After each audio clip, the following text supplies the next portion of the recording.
and contend with us at the gate of authority, at the seat of power. Anyone who strive and contend with your people, Heavenly Father, exercising divine authority. Anyone that takes our name and our picture to a shrine, to an altar for evil, let it backfire on them. Let it backfire in the name of Jesus. Anyone that speak ill and evil of your people, let their tongue be silenced. Let their tongue cleave to the root of their mouth. Anyone that speak evil of us, let their voice be discredited and silenced. Discredited and silenced. Anyone that imagine ill or evil of us by divine authority on the grounds of the blood of Jesus, according to the scriptures, as this is written, I command, let it boomerang, boomerang, boomerang. Put your hands and say boomerang, boomerang, boomerang, boomerang, boomerang, boomerang. We intercept the waster. We waste the waster. We oppose opposition. In the name of Jesus, we resist the resistor. Thank you, Lord. As you live here, I declare you will not be wasted. Let the waster be wasted. Let every opposition be opposed. Let every resistance break. Live here with the upper hand. Have dominion. And now we send the blood of Jesus to your father's house, to your mother's house, to your background. Anything that lifts up his head against you, in the name of Jesus, we ground it in the blood of Jesus. We ground it in the name of Jesus. Above all, any condition, pattern and cycles that are contrary to the will of God, to the word of God, to the plan of God for your life, today on the grounds of the blood of Jesus, we intercept it. Put your hands and say interception, interception, intercept, interception, interception, interception. We intercept, intercept, intercept contradiction. We intercept contradiction. We command you in the name of Jesus as more than a conqueror. Tell somebody, I declare that you are more than a conqueror. Tell two people, I declare that you are more than a conqueror. Tanumo onunchoni ha o dama chiechele we kun oni anutumo osole moji ake ba wona ni aya ba ba shosho amen.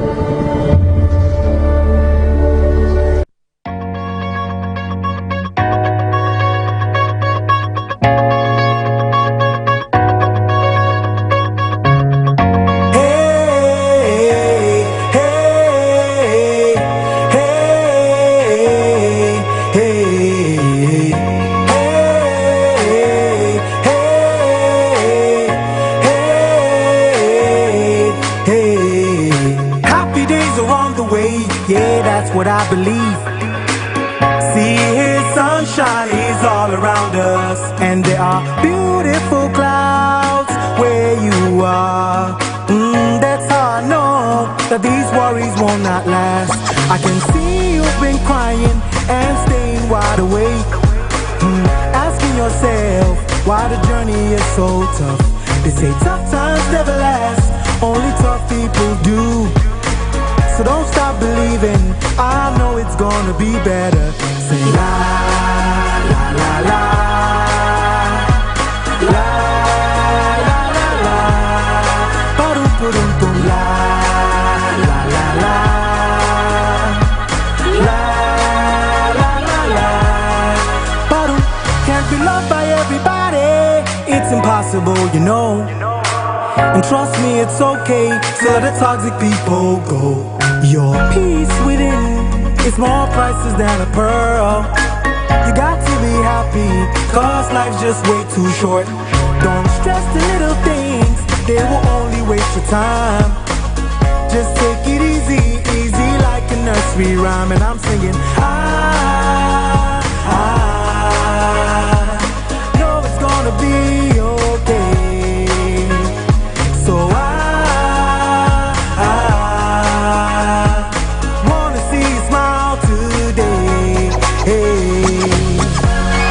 just gotta be happy, man. Good days, bad days, it's all part of life.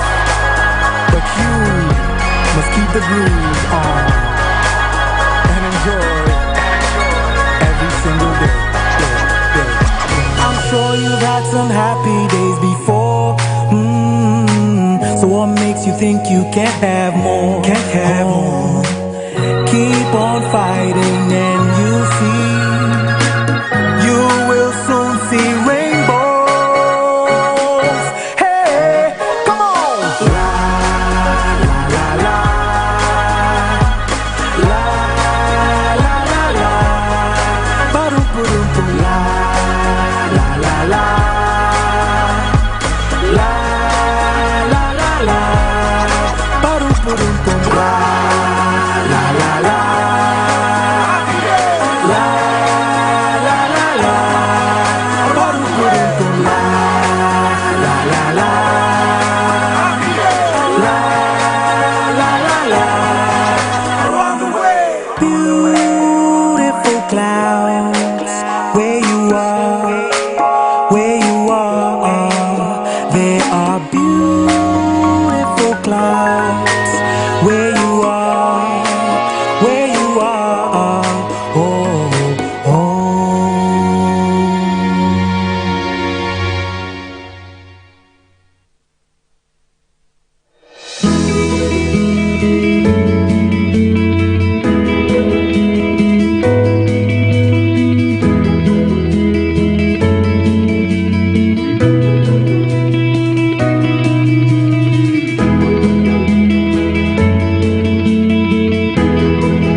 And when the president speaks, it's a policy that the minister must implement. Nobody has the right to close any portion of a health facility without the consent of the health minister. So the decision of the minister is not subject to the review of the board. It is the decisions of the board that is subject to the review of the minister. Mr. Speaker, in this case, I invited the CEO and I inquired whether what he has done was not contrary to the position of Mr. President. Mr. Speaker, the man admitted and apologized before me and other officers. Mr. Speaker, in order to send a clear signal, and punitive actions are meant to serve as deterrent.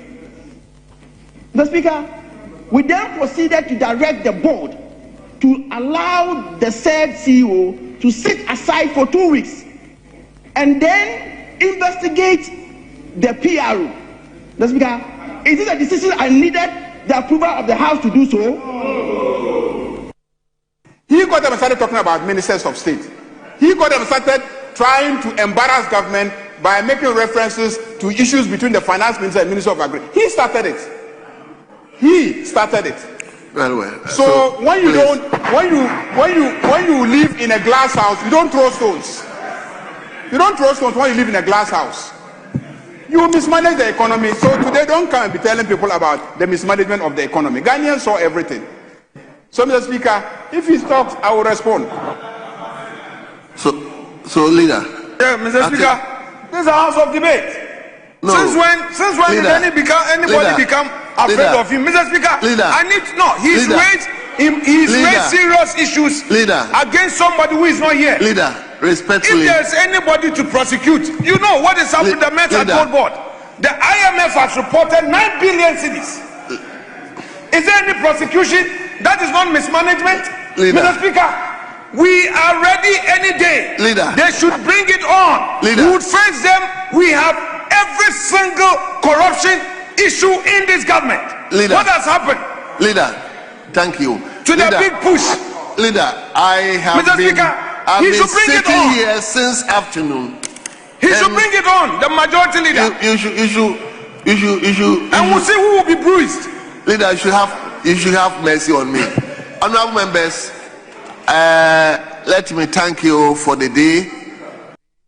It is becoming one too many that the majority leader has made Ken Ofori-Atta his target.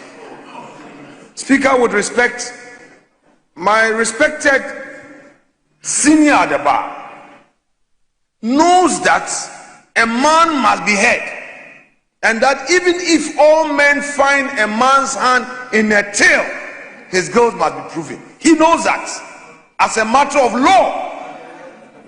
You cannot bring Ken Ofori-Atta's name here when the man is not here to defend himself and make serious allegations against him.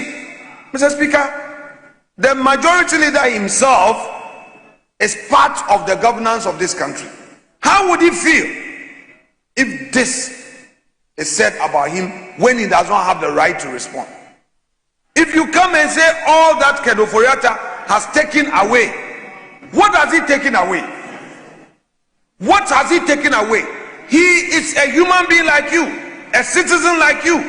He also has children. He has his family. Be fair. Mr. Speaker, the majority leader, Honorable Mahama Yerga, must be fair. It is not his first. He supervised the embarrassment of Ken Ofori-Atta when they brought placards in this chamber by his side. Mr. Speaker, please and please again to the majority leader, if he has no answer to the economy that is struggling, and when we say economy is struggling, we're talking about the jobs that they have failed to create, he should answer those specific questions and stop the blame game and stop making people targets. He is not here to answer. You failed to create jobs. Electricity tariffs have gone up. You promised to reduce tariffs. Agric ministry, nothing is being done for the agric ministry. Farmers are complaining in Boku, in Tamale, in Yendi. So deal with those ones. You are in government. As for Ken Ofori-Atta, if you think that you have all your evidence and you have evidence of anything done, the court is yours. You have removed Tokonu, so you removed all the judges that you think are fair. You have transferred them to wherever you want to take them to. Is that not what you've done? So you have the court, you have control of the court. Go ahead. Who has stopped you? But don't use this parliament to launch an attack on Ken Ofori-Atta. He came to say, if you have any issues with his service, deal with it. Enough. Mr. Speaker, I rest my case.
We welcome you to this two-day high-level consultative conference on the next steps to the landmark United Nations resolution on the trafficking of enslaved Africans, held at the instance of the government of Ghana together with the African Union and UNESCO. Welcome to Accra, Ghana, which sits at the center of the earth. It is the heartbeat of Pan-Africanism and home to every African and every person of African descent. Accra becomes the meeting place of history, conscience, and responsibility. We gather not merely to discuss the past, but to determine how humanity responds to one of the greatest crimes ever committed against the people. We gather because history has summoned us to complete a conversation that began centuries ago and remains unfinished. We do not seek to reopen old wounds, we seek to heal those wounds. We do not seek division, we seek justice and understanding and reconciliation grounded in the truth. And at the same time, the significance of this conference lies not only in the support that made the resolution possible, but also in the willingness of a broader community of nations and institutions to engage in the work that follows. It is fitting that we meet in Ghana. A few places in the world bear such vivid physical testimony to this history as our country. From Elmina in the central region and Cape Coast to Asin Manso and Osu, our land holds some of the most visible reminders of a system that uprooted millions of Africans and altered the course of world history.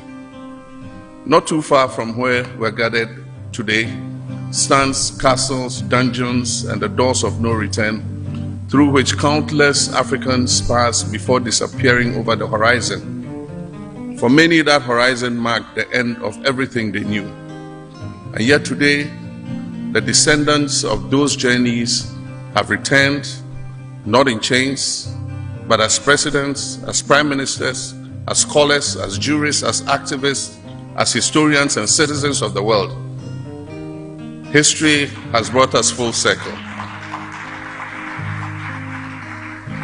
If the adoption of the UN General Assembly resolution marked an important moment of international recognition, our responsibility now is to ensure that this recognition translates into meaningful and sustained action. And so today we must move from recognition to building the architecture for reparatory justice. Future generations will judge us not by the resolutions we adopted, but by the progress we achieve. And so let them say that in Accra we chose truth over denial. Let them say that in Accra we chose partnership over indifference. And let them say that in Accra we chose justice over delay. And let them say that when history called upon our generation to act, we stood up and we answered with courage.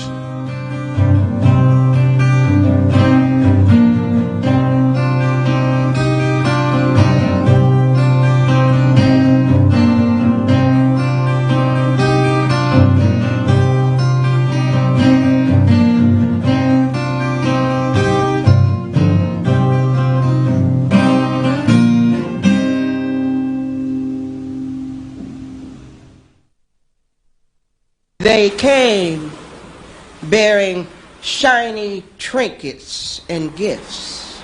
They came on the good Jesus ship. They said they wanted to make a trade, but the plan was to create an international market off the backs of African slaves.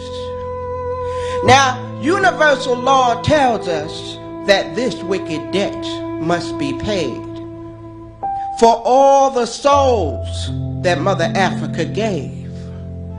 Because the slave that created the currency for the new European age is the same gold that gives value to our currency of today. And that gold should have had the names of the African people engraved, because the motherland was stripped of everything and its people were betrayed.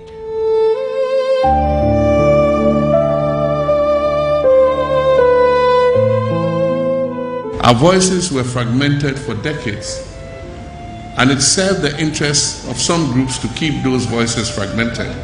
Juneteenth is about our comrades in the United States who 2 years after the Emancipation Act had been signed that said that all slaves were free, only heard about their freedom 2 years after. And I'm happy that for the first time, we're beginning to speak with one voice. And this is just one such example of speaking with one voice, that us and our brothers and sisters in the United States, even as they celebrate Juneteenth, are celebrating it with them here, the origin of whatever took place. We are celebrating them too, for their resilience, for their survival, for their strength, for their faith. And so we'll work together with one voice, as we did, to move this resolution in the General Assembly, because in unity lies strength. And so our work goes beyond reparations. It goes beyond return of artifacts. It goes into advocacy for creating a more equal world, to a world that offers opportunity to everyone, and to a world that is fair and just.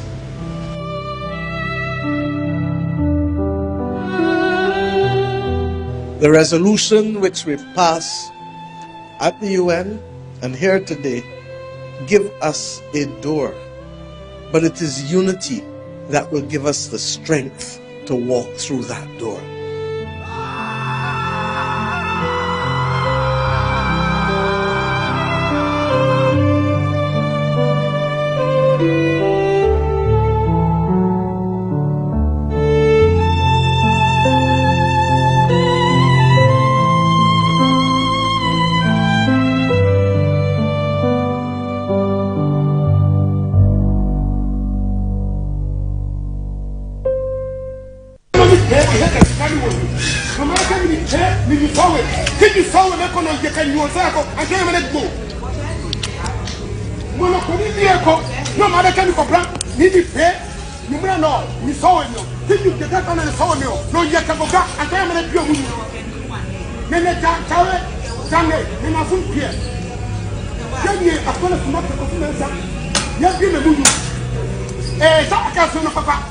You first come and discuss no ma so we no. I try to come and get you ko brand you. I try to be so ba ku yemi no ni dey here for. Keep back around no one all for no video you Oh we your on the crack go. Kanya na for akuba. Kilo ko ya. Ya for ni le. E ke ma bi ye ni o kilo ko ya. Doctor can have to tell you. Ni eko you may be getting a present because I feel no, you don't say, Jimmy, call your general Caporio, and tell him let's go. Tell the one who left you, then I put away left you.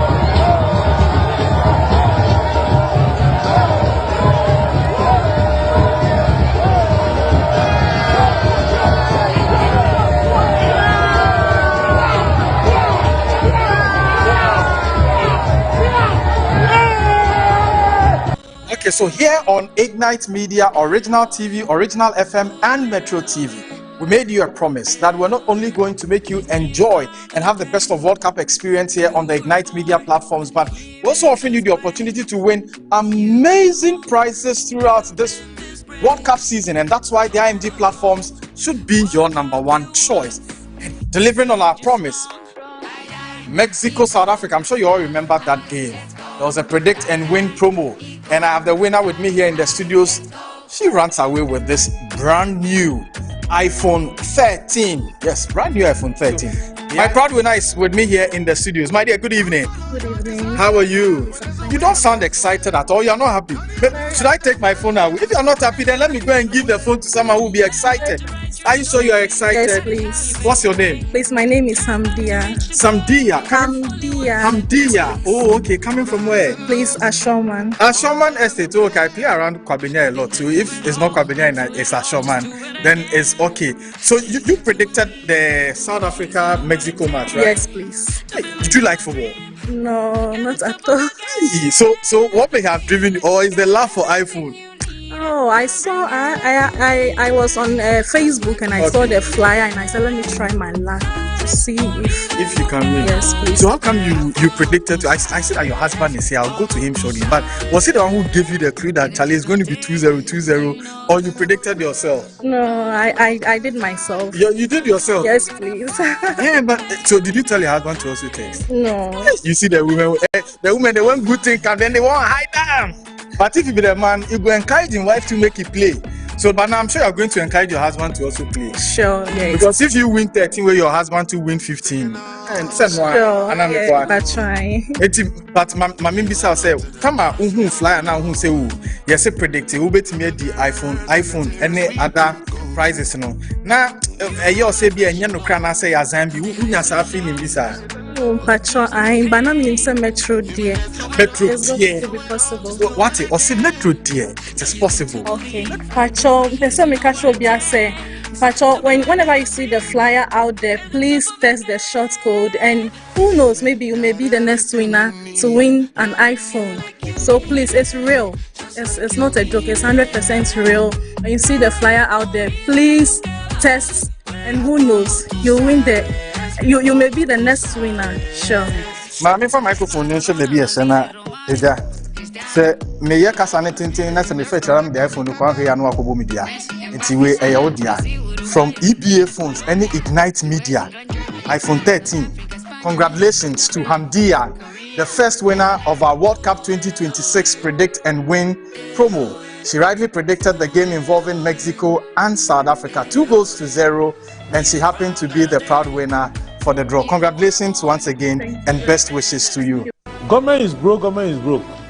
The people are spending billions to go inside the government that is broke. Have you ever seen a minister who resigned because government is broke before? Government has no money. Have you ever seen a governor who said, ladies and gentlemen, when I was elected, I thought the government had money. Now I discover government has no money, I resign. Have you ever seen it? Government has no money, but they are bringing money out at election time. Where is that money coming from? So they are lying. What is happening is that there are two types of wicked people in government. Type 1, they eat current money. Any money they find in government, they will eat it. They are wicked about that one. There is type 2. Type 2, they eat current money and future money. They will say, my term will end next year. When I leave, how will I eat money? Let me borrow money now and borrow money of the future and eat it now. All right, good morning. Good morning. Thank you very much for joining the show. This is Good Morning Ghana on Metro Television. The show is also live on 94.1 FM. My name is Aldo Moore. It's always a pleasure to come here. It's a beautiful Monday morning. It's been drizzling in some parts of town, but that's totally understandable. We're in the rainy season. The whole of yesterday, it drizzled. In some places, I'm told it rained heavily. But whatever it is, we're in the season. You've got to be careful out there. Make sure that you carry your umbrella with you. If you have a raincoat, do just that. If it's flooding, make sure you get a higher ground, climb there, just so you can be safe. It's extremely important.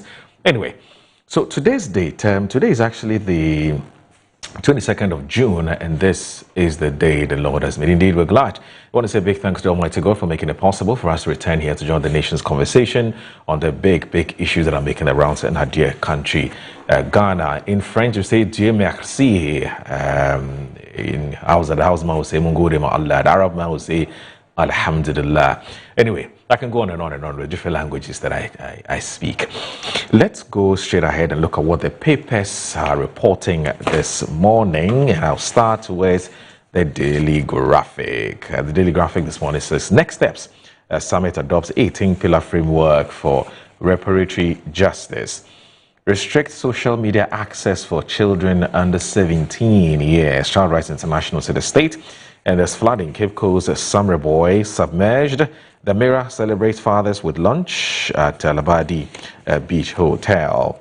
It's actually lunch, not lunch. It's lunch. Sorry about that. Now, Fiban Community Bank records 154.9 million cedis profits. That's for the front page of today's Daily Graphic. The Ghanaian Times says ban social media for under 17s. Children spend 7 hours online daily. Child Rights International. A lavish displays falls halt of SHS graduation ceremonies. Government focused on job stability growth, according to the Vice President. Adjo Asafo injured in shooting incident. Police launch probe. GCB Bank hosts Ugandan Central Bank delegation. Now, Daily Guide. Adjo Asafo shot, 6 arrested. Ban under 17s on social media, CRI. Police foil Bondi mine concession takeover. Avoid negative attitudes, Reverend Wengam to pastors. There's Unite behind Bawumia, Brian to NPP. The Insight. Brian Champon urges NPP unity behind Bawumia. Plastic manufacturers warn of massive job losses over planned styrofoam ban. Reparations. Kwesi Pratt rejects symbolic gesture for symbolic justice for enslaved Africans. Demands global action beyond the UN resolution. There's GPHA Director General. Qatar MP inspects progress of Qatar Port Administration Block Project. G7 Summit. Leaders praise Trump. Reaffirm Western imperialism amid protest. Reparations must restore humanity, not just provide compensation. Professor Wole Soyinka. The Herald says that NPP MP whitewashes image with $196 million US, $196 million US Australian drug seizure linked to Ghana. There's appeal court's landmark verdict on Okudjeto's inheritance fraud case expected this week. There's Ghana's SSC Edem Group partners US agro firm for soil, health and food security. NACOC arrests 5 Central University students over cannabis-related offences. Sami Eoku reveals Bawumia is being sabotaged. NPA supports Accra Psychiatric Hospital patients. The Ghanaian publisher says CRI demands social media ban for minors over rising online threats. Christo Asafo crisis. Adjo Asafo suffers gunshot injuries. NPP chairmanship. Tampoli and Yindam endorse a Jako. The New Crusading Guide, Pristia Bondi Showdown, Joshua Kamba, Chinese miners attempt concession takeover, Operation backfires as police stay vigilant. Bawumia's board urges him to stay focused, resilient amid growing political attacks. Adjoa Safo's vehicle shot at gunpoint. Judicial Service clarifies Chief Justice's visit to Black Stars Camp in Canada. A court unite behind our party and our flag bearer, Dr. Brian Champon writes, CSO's back myth equity investment in Electrochem praise progress of Songo Salt's project. Ghana to host Africa's Creative Elite as AMC Season 3 welcomes Bahamas 2027 AU Chairmanship. The custodian this morning says Mahama is now chief clearing agent, according to Nana Komia. Ex-deputy minister goes for Bono MPP chairmanship slot. Brian rallies full support for Bawumia, denounces needless detraction ahead of 2028 elections. Gunmen shoot Adjoa Safo, 6 suspects arrested. World Cup 2026, Ghana braces for crucial clash against England. The news center says that 2 dead, over 1,400 displaced as floods ravaged Samreboy. There's kids online, threats rising. CRI warns Ghanaian children face rising risk of exploitation, abuse, and harmful content. And then you also have how did $208 million illegal drugs originate from Ghana to Australia? Over 10,000 Burkinabe asylum seekers seek refuge in Ghana. Ghana faces $248 million immunization financing gap. And then Daily Post says that Sessi Edem Group signs strategic partnership with leading U.S. company to introduce advanced biological agricultural solutions into Ghana. There's Harun Idrisu, over 312,000 tertiary students supported under no-fee stress policy at total cost of 888 million cedis. Sarah Adjoa Safo reportedly injured in alleged shooting incident. BNFT says that tokenization to boost capital market depth, expand access to finance. And then there's a GSS calls for tighter supply chain monitoring as producer inflation rises to 5.8%. And then there's the government eyes regional gas hub role. And there's GSS calls for tighter supply chain monitoring as producer inflation rises to 5.8%. It's there. Kofi Bentil, before the vanished government appointees must answer. That's with today's BNFT. All right. So Metro TV Online has Lamine Yamal scores first World Cup goal as Spain thrashed Saudi Arabia. Wisconsin University partners RIPHA International University to boost healthcare education. And our keepers are ready for England challenge, according to Daniel Gaspar.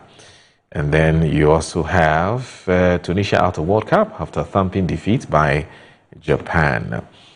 Okay, you also have GSA gives mattress firms 1 month to recall substandard product. IGP deploys elite police team to encounter security titans after deadly attacks. That's with Metro TV Online.com. All right, so let's now look at what the quote cards are saying. You know, these days the quote cards actually bring the news faster than everybody else. And you do know that when it comes to quote cards, Metro TV is always number one. You've talked about, I'm not saying the US one is saying that Metro TV is number one. Indeed, it is true. Metro TV is number one, and I endorse that. Anyway, so what are the quote cards saying? Now check this one out. So you have MetroTVOnline.com that says that the MP for Gushewu, Honorable Alhassan Tompoli, Esquire, an MP for Pandai, Honorable Matthew Nyindam, have endorsed Boache Jaku for national chairman. Here we go. Yeah, what the quote cards are saying. All right, so there's a Ghana move up 8 places to 65th in latest FIFA rankings. And the 6 bodyguards of Adjoa Safo's brother Akofena Safo arrested over shooting incident. And there's GES bans lavish post-exam celebration on SHS campuses. You see why you like them? You like the Metro TV quote cards? Yeah, indeed. In fact, the Ignite Media Group quote cards is what I should be saying. Anyway, so that's it for the newspaper review, online review, and what the quote cards are saying segment. Stay with us. This is Good Morning Ghana on Metro Television. My name is Aldo Moro. Stay with us. Tanumo onunchoni ha o dama chichele we kun Wayanu Chumo, Osoli Mojiake, Ubaonani, Aya, Baba Shushui. Amen.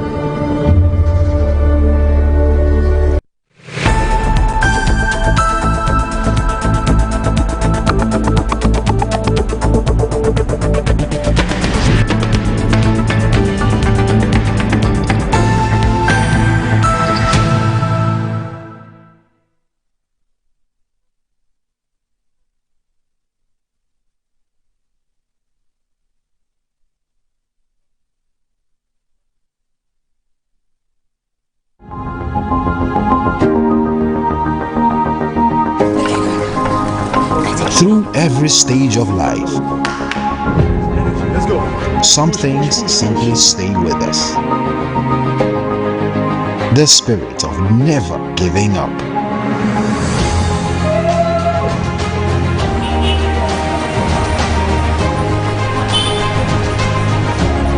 A throwback to a bygone era when love was service. A silent statement of love.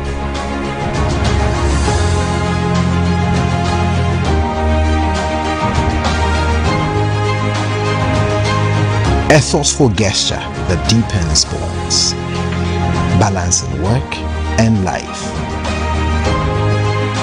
Every drop refreshes, every sip hydrates, just as it should. I am awake, one for life. Drink water, drink awake. Supporting the National Cardiothoracic Center. This advert is FDA approved. Finding my dream apartment in just 2 days was a breeze with 7terragh.com. Looking for your next home, the perfect piece of land, or the best commercial property for your business? Are you worried about sending money home for property and finding nothing when you return? Well, worry no more. 7terragh.com is just a platform to find prime lands, perfect properties, or vibrant real estate development at the click of a button. 7terragh.com is your go-to property listing platform that allows you to register, list, rent, buy or sell, and connect with correct agents. With our AI-powered smart search, personalized dashboards, verified agent connection, and interactive property maps, all your property needs have been made easier. Check us out on 7terragh.com or contact us on 0302-998-246 or 0561 032 252. 7terragh.com, powered by MNC Properties. Mommy, good morning. Good morning, my son. How are you? I'm fine, thank you, Mom. How about you? I'm fine. Joe, I just saw your mom doing her usual morning routine. Like, it was just 2 weeks she underwent a major colon surgery. Bro, see, my mom is doing perfectly fine, and we're all excited about it. It was minimally invasive surgery, and the recovery has been very fast. Minimally? Hey! No, wait. What do you mean by that? So they offered my mom a laparoscopic colon surgery. Laparoscopic colon surgery, which we accepted. It turned out it was equally safe with a very fast recovery time, and the cost involved too was very, very reasonable. She was discharged 3 days after the surgery, and you can see her, she's on her feet again. 3 days? Just 3 days, bro. Mean Tuber Hospital, first Ghana colorectal center, aimed to serve a peculiar health need.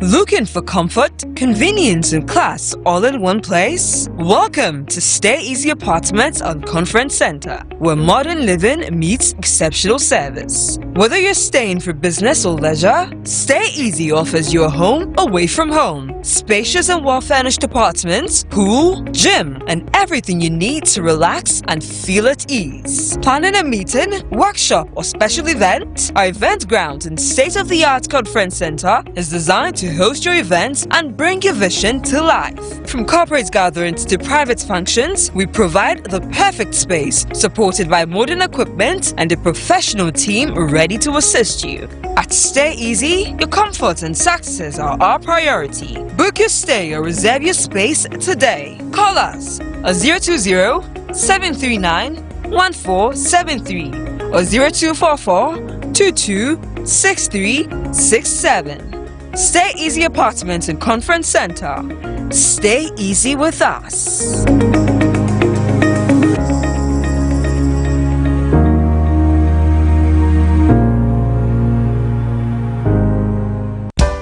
In my line of work, a confident smile is everything. Kel Charcoal Toothpaste keeps me on top of my game and ensures my smile is always radiant and bright.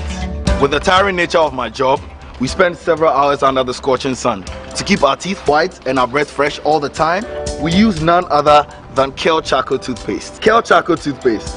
You're on a Kessie and in a kit one.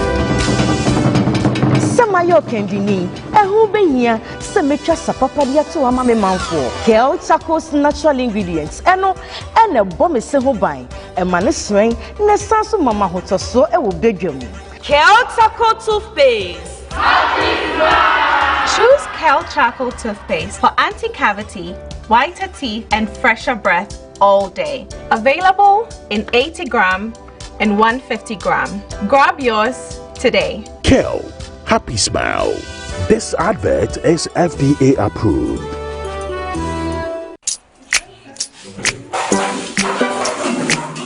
Today's class is going to be an exciting one. Now, who can share an unforgettable moment in their life? Okay, Asempa. I'd like to talk about my first time. It was her natural look, complemented by her favorite green silky apparel that caught my attention. I have to say, she automatically possessed me with her smile, which exposed her beautiful white teeth. That's not all, her enduring signature perfume could be smelled from afar. Madam, why do you look so surprised? My first time with her was special and irresistible. I'm talking about Cindy Rice. Cindy Rice can be found in selected supermarkets nationwide. Cindy Rice, sweet aroma, great taste. This advert is FDA approved. From the rich soils of Ghana, our farmers grow the finest ingredients. We clean, hand select, and carefully craft into bold, unforgettable flavors. And when you open our little bag of big taste, it's pure, bold, unforgettable flavor bursting in every bite.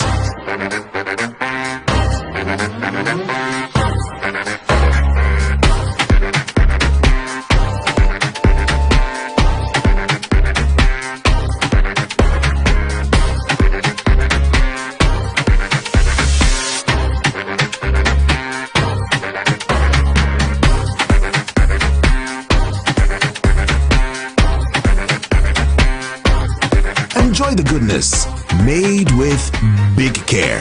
This advert is FDA approved. My new girl is coming over today, and I have to give her a treat of her life.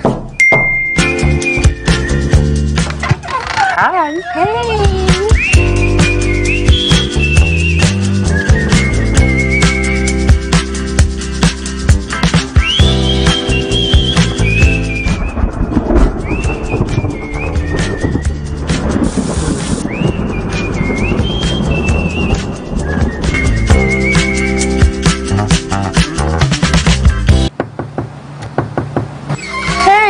Good afternoon. How are you doing? Fine. I got you a paint.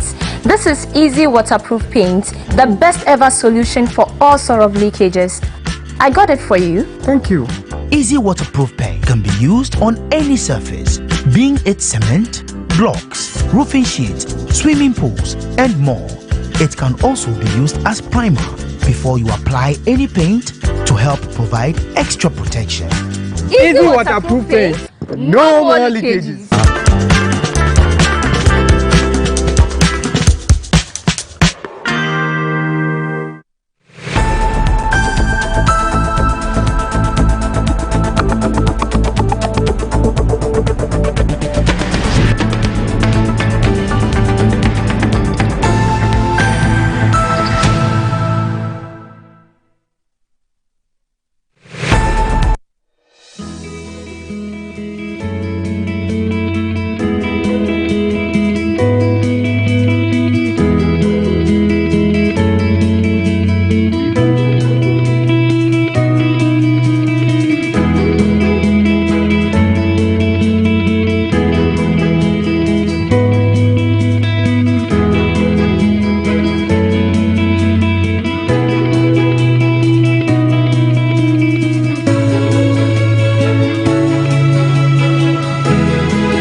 You're watching Good Morning Ghana on Metro Television. My name is Aldo Moro. My guest, one of them, is actually seated here. He is a lecturer with the University of Ghana's Political Science Department. And he's also somebody who has been very vocal, very passionate about this country called Ghana. He's called Dr. Joshua Jebuntie Zato. He's a lecturer with the Political Science Department, University of Ghana, Legon. He is with us this morning, and we appreciate his time. Good morning, sir. Thank you very much for joining us. Good morning, Moro. I've never seen a Gunja man struggling to I think we need to get the young one where involved to investigate. Our crowd has taken the Gunja nest out. Maybe that's a problem. But the Gunja man struggling to pronounce Jebuntie, it's haram. I just wanted to do that one. It's haram. It is because in the first place, I'm not supposed to be pronouncing your name. I should say, hey. Okay. But since you are not doing it, you must pronounce it correctly. Yes, okay.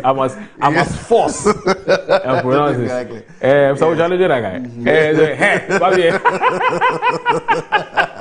anyway, Mr. Uchi is one of our hard-working technical, colleagues here with the Ignite Media Group. He's a fantastic gentleman. See, when you're talking to the king, you must know how to talk. But if you see that I say here, they will tell you not to come back to Bola or to come back to Salaga. So, be respectful of their Salah King here. You won't do that. They will tell you here, if you do that, you won't come back here. You won't give up. No. You won't give up. No. I know Salas are stubborn. Don't worry. Even in the face of obvious facts, you will deny it and say you are the king. The rains are in. The rains are in. Yes, important. It's good. I know the rivers are poisoned, but I know that our cities are getting choked and flooded. Yeah. And these days, it's even making road transport very, very difficult and complicated. True. And as for the mosquitoes, there, we know it, but I think one of the things that is happening is that every year we say never again. Yeah. Never again should we come back to a system whereby our cities are choked and flooded, but every year we'll come back to it again. So it's more like, we are addicts, finding it difficult to break away from the addiction. But I think we can sit down and begin to say that there are certain things.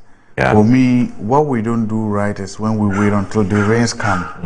Then once the rains are here, we are now trying to do what we think we should have done earlier. Right. Because I've never seen them try to say, okay, let's desilt before the rains. We only start desilting or thinking about it when. Right. I was driving past and I saw a store right in front of them. The whole gutter is so silted, choked. And they didn't do anything until the rain came. And you can actually see that the water couldn't pass. It went into all their stores. Wow. All of a sudden, they are panicking to try to clear. And now, you sat here and you watched this happen, and you probably contributed to it to happen. So, okay. That is one thing that we need to do this morning and tell people to be careful outside there, those driving, those living, and take it from there. Yeah.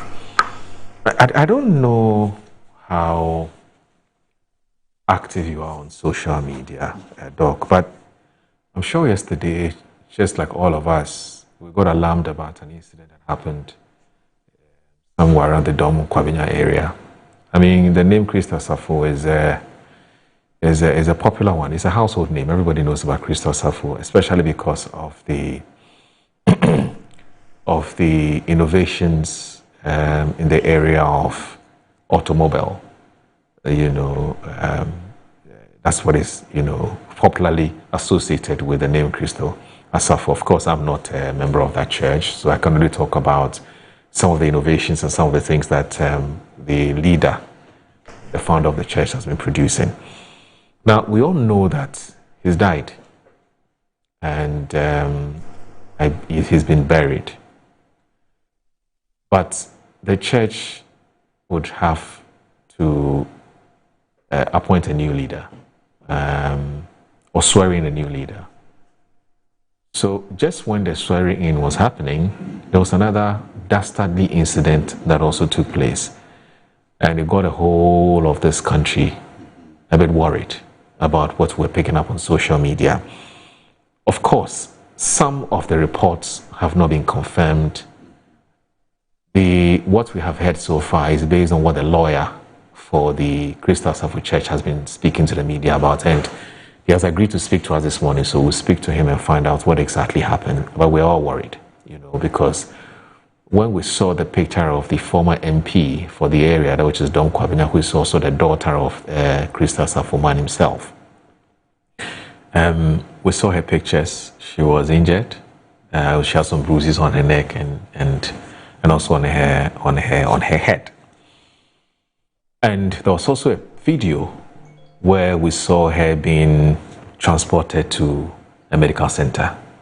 Basically she was struggling for life, basically. Now, let me look at how the newspapers are reporting it, and then I can just briefly pick your thoughts on this. Now, folks, it's a very complex matter. There's some things that we know, but we can't talk about it on air.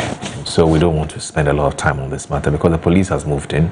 The police investigating. I will also put out the police. Right, please. I know you have the police statement on the address of matter. We'll also read it, and then we can put all of that in its proper perspective. Crystal Asafo itself has issued a statement explaining exactly what happened, even though the police is also going to investigate. There have been some arrests and so on and so forth. So let's look at how the papers are reporting it this morning. Now, if you go to the Ghanaian Times, page 3 reports the story. Now, we're told by Benjamin Acton Tete of the Ghanaian Times that former Member of Parliament for Dom Kwabena, Sarah Adwoa Safo, sustained a gunshot injury and was rushed to hospital on Sunday following a shooting incident near the residence of the late father, Apostle Kwadwo Safo Kantanka, at Kwabena in the Greater Accra region. Now, according to reports, the incident occurred at Mrs. Safo, as Mrs. Safo was heading to the residence to attend a ceremony organized by the Crystal Asafo Church to introduce a new leader following the death of the church's founder. Now, unconfirmed accounts suggested that armed men fired multiple rounds at her vehicle, with one bullet reportedly grazing her near the neck. However, the Ghana Police Service later stated that preliminary investigations indicated she suffered a gunshot wound to her left ear. Speaking on local FM stations Accra after the incident, legal counsel for the Crystal Asafo Church, Nana Kofi Kantanka, said the leadership succession process was being conducted in accordance with the church's constitution, which empowers the Council of Elders to appoint a successor from among the founder's children. He explains that the council had written to all the children of the late Apostle Kwadwo Safo regarding the succession process, but none responded to the invitation. According to Nana Kofi Kantanka, so I see where the problem is coming from. So none of the children responded. We don't know how many children the late Crystal Asafo had, but we're told that none of the children responded to the invitation regarding the succession process. Now, according to Nana Kofi Kantanka, a successor had already been selected and was being introduced to the church's general council when the disturbance occurred. He said a loud noise was heard at the church's north and south gate shortly after the introduction ceremony, and attendees later realized that Mrs. Safo had arrived at the premises. The lawyer alleged that security personnel at the venue fired warning shots to prevent her from forcing entry, but said he could not confirm whether any of the shots fired by the security team caused her injury. What I know is that she fired the first shot, and when she fired those shots, the security apparatus also knew that the lives of people were at risk, so they were giving warning shots. He further questioned why the former MP sought to force her way into the premises, stating that she was best placed to explain the circumstances surrounding her actions. Nana Kofi Kantanka indicated that the church leadership would conduct its own investigations into the matter. Meanwhile, the Greater Accra Regional Police Command has launched an investigation into the shooting. In a statement signed by the head of public affairs, Superintendent Julian Obeng, the police revealed that the Medina Divisional Command had commenced investigations into the matter. The statement notes that Mrs. Safo reported the incident to the Kwabena police and presented a vehicle with registration number GN348224, which had visible gunshot damage. Police said she had been issued a medical report form to facilitate treatment, while the damaged vehicle had been retained for a forensic examination. According to the police, the investigation is aimed at establishing the circumstances surrounding the shooting and identifying all persons involved. So, Doc, as far as we are concerned, this is what we know as reported by today's Ghanaian Times. And if you read most of it, that's Sarah Joseph in your shot, quite clearly not in the best of shape. Doc, what did you also hear, and how do we clearly there's a conflict. How do we deal with this? Thank you. You know, families, you know, some family is all we've got. And sometimes these things do happen. But I want to extrapolate it and juxtapose it within what the broader feature we call power transitions. Whenever there's power transition. Power transition is one of the acts where power moves literally from one person to the other. Some of them are very boring, as in your tenure is ended, you just move and there's a successor. Some of them depends on obviously elections and others. Others depends on various rituals. But the central idea of power transition is that power is moving from one person, from one center to another center. Power is moving from one institution to another one. Power transitions for any organization, for any institutions, these institutions become very vulnerable during power transitions. Transitions have the ability to catapult institutions and organizations to greatness. They also have the ability to become the downfall of most organizations. That is why you can see an organization doing so well, so powerful. In private, and this I'm talking generic organizations. You can see a private company doing very well, excellently well. The CEO, the chairman resigns, and that company runs to the ground. You can also see an organization and institutions doing very well. The CEO or chairman doing badly, then they come and it goes very well. Either way, transitions, if properly held, and properly held here then means that if the due process is followed and also if the successors are the most qualified people, can lead to greater things. So let's understand that. And also that transitions becomes the most vulnerable points in an organization. Let's take politics for instance. Political parties are most vulnerable when they are in a succession plan. We've seen that again, and we are seeing that here in Ghana, in this country. Because when they are dealing with a succession plan, you are fighting among, or fighting here used advisedly, among family members. Yeah. You are fighting with colleagues. You are fighting with friends. You are fighting, it's an inside fight. So that means that sometimes it can be very personal, it can be very vicious. That the same person that you had confided in for this long, for this while, is not the same person contesting you. And the person knows you very well.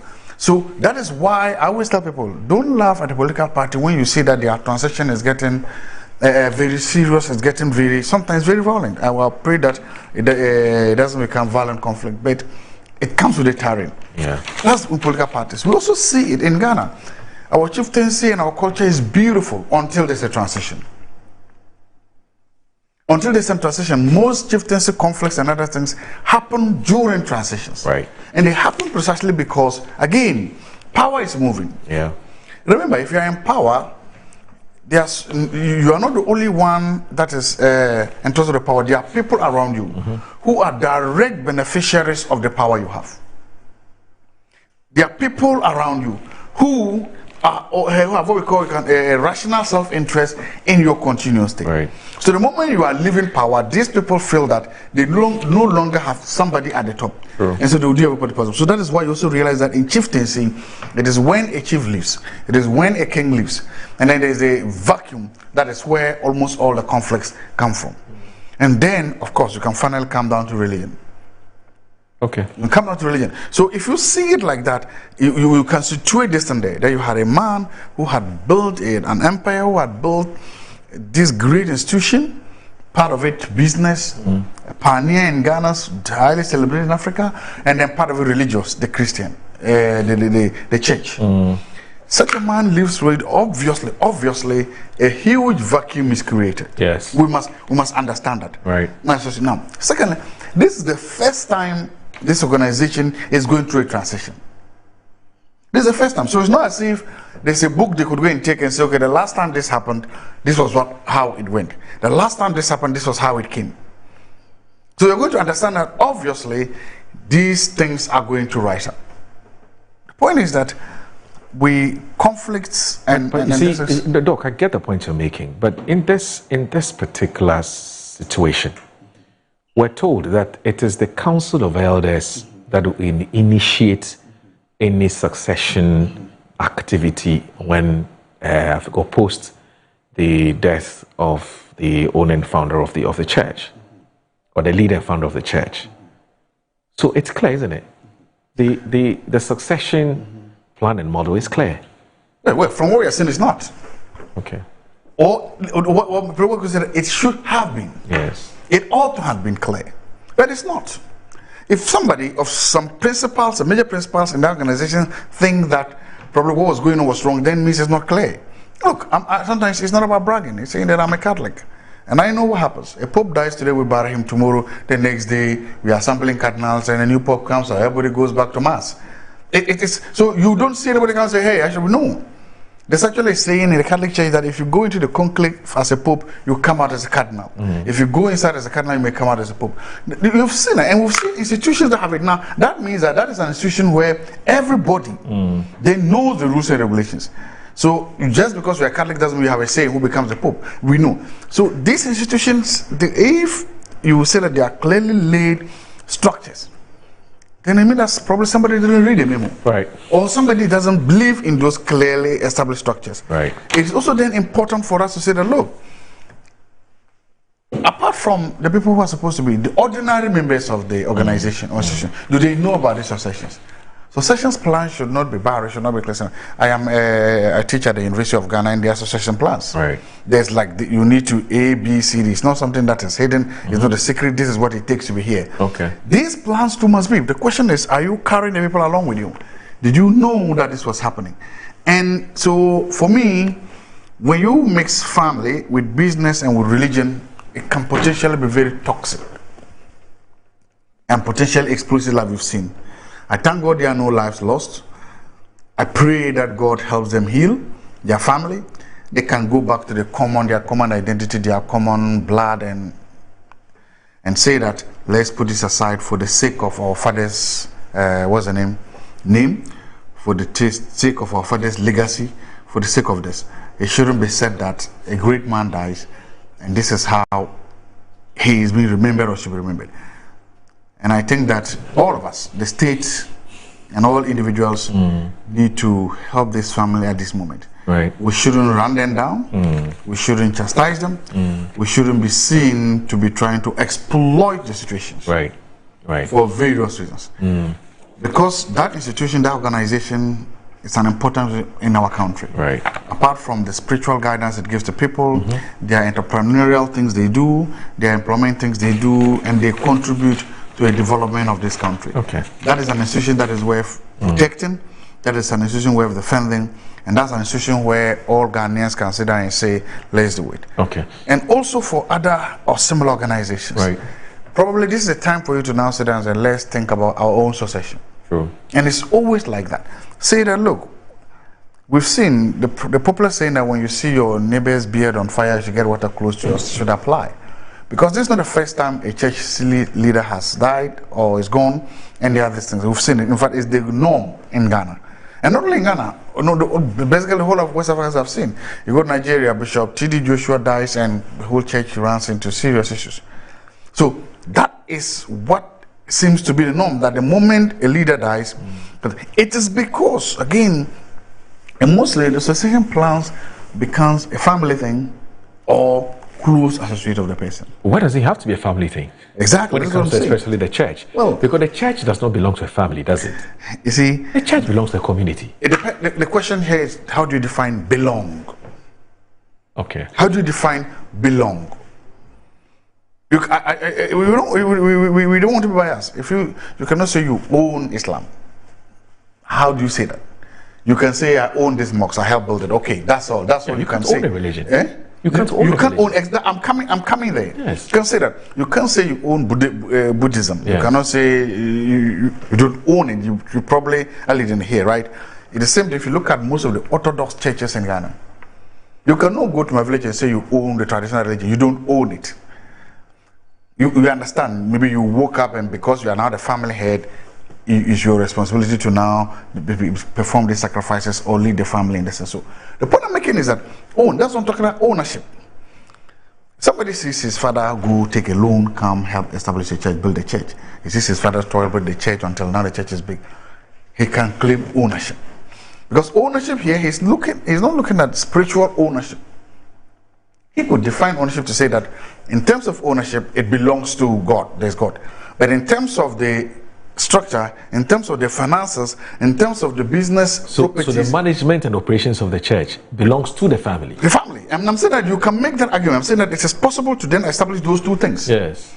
And say that, look, okay, yeah, the spirituality and other things, hallelujah, that is for God. That's not mine. But hey, we bought this chairs, we built this house, we bought these vehicles, we did this, those. So the management, the properties of it are not owned by the church, in this case, Visible Church. But you cannot say that, that's what I'm saying, you cannot say that in Islam, you cannot say that in Christianity, you cannot go to the local church and say that you own it. No, if a church there is built, you know where it is. So those are some of the issues we are talking about. What is ownership? Well, unless we define it. If you don't define it, you just leave it like that, it becomes. But you cannot define it like that in a church like this. That is why you realize that the families of the people, they don't think that they have an inherent right, a fiduciary right, or even a legal right to those properties. Yeah, but you see, Doc, there's a different, you see, and I'm happy you said this. Now, this one has to do with, you see, the Christo Asafo thing, it's also a movement. You know, it's a religion, but it's also a movement. Somebody must make sure that the movement is actually moving, right? And they are not, obviously they are not gods, they are human beings, right? Who are superintending over a certain belief system. So the ownership here would be those of us who are on earth who are making sure that something is done rightly as far as our movement or our religious movement is concerned, right? And so, because at the end of the day, who brought the Christo Asafo movement in Ghana? We know it's Apostle Kojo Asafo Kantanka. He brought it.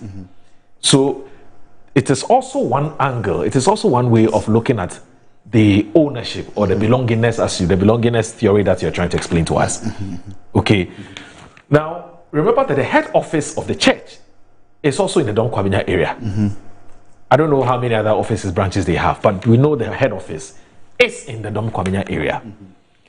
Somebody is running it. And that is where instructions and things are taken for fasting, whatever it is, if there's any celebration. I think that it's something that is managed and run from the head office. You understand what I'm saying? Yes, so it is not being managed and run as, say, Islam or Christianity has been done.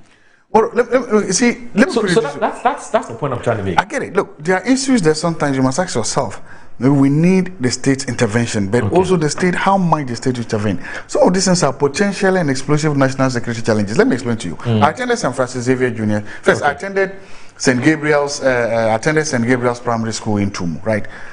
It's built at a church, the FIC brothers, Frick brothers. There is no doubt that it doesn't matter whom you were, whom you are. The school remains the property of the church. You go, the founding fathers, Brother Guido and Co. left, the school still stayed there. There's no question as to whatever. You are lucky. There's nothing in dispute.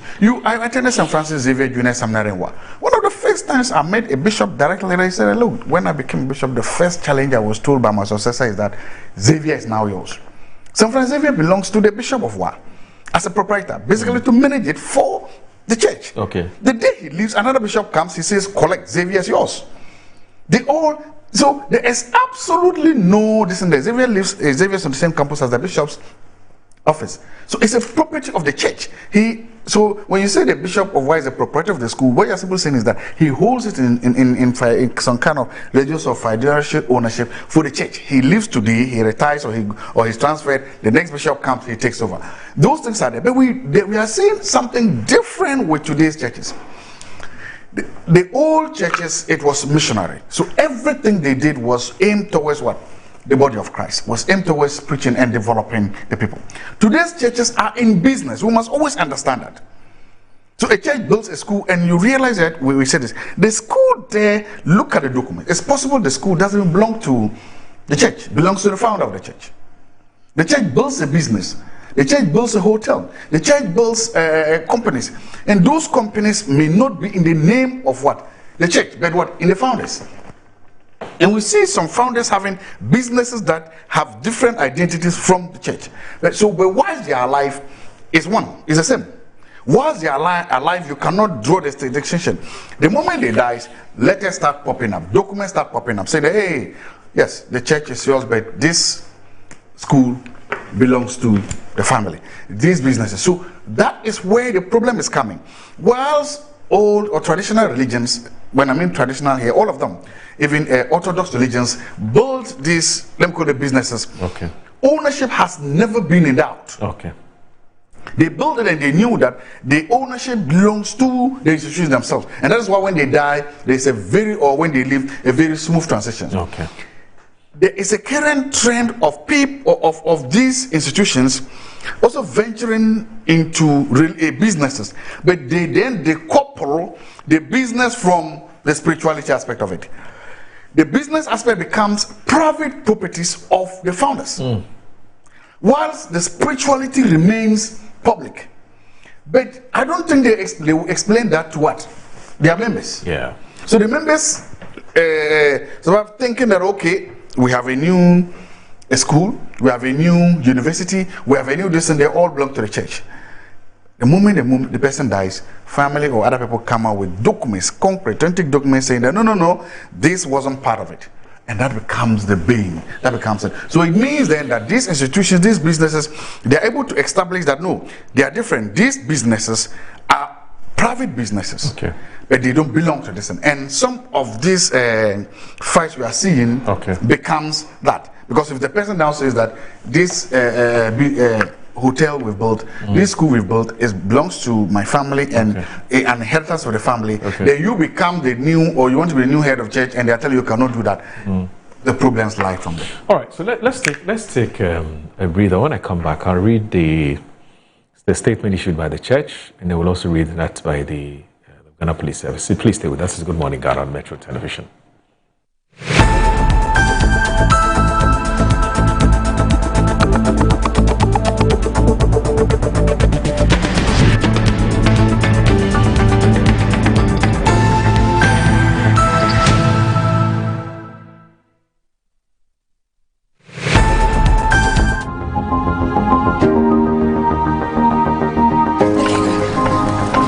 Through every stage of life, some things simply stay with us. The spirit of never giving up.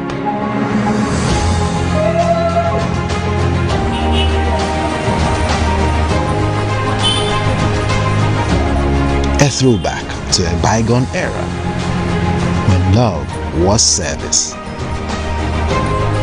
A silent statement of love.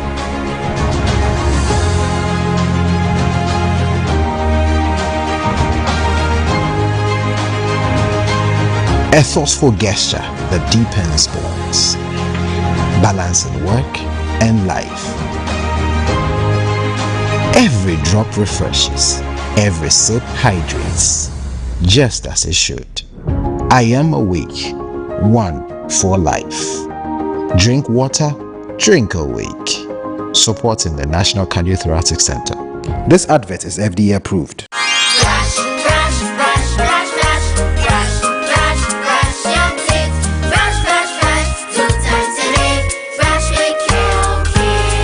Hello, my friends. My name is Kelkit Toothpaste. Wow. I was made to be gentle on your gum, but protected. I will protect your teeth from cavity, make your teeth whiter, stronger, keep your mouth fresh all day. And best of all, I'm strawberry flavored. So put on a smile and try me. That's amazing. Just try me. That's my job. If you say so, jump on my brush. Makes your teeth stronger, chicky whiter, chicky stronger. Yay! You did it! I'm glad you like your new toothpaste. Don't forget to brush both day and night. Kelkits, happy smile.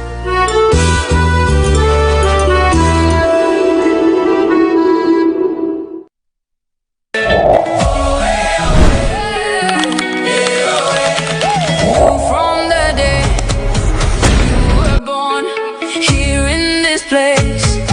You belong. Score your dreamland with us this World Cup season. We guarantee genuine lands because Ghana deserves nothing less. The future is secure when you invest with Estate Masters. At Estate Masters, we make every transaction smooth, transparent, tailored to you. From Kaswa to every corner of Ghana, we are here for you. Strengths are people, just like the Black Stars.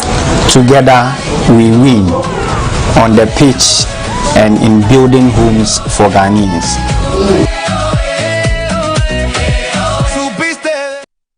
Yes, next.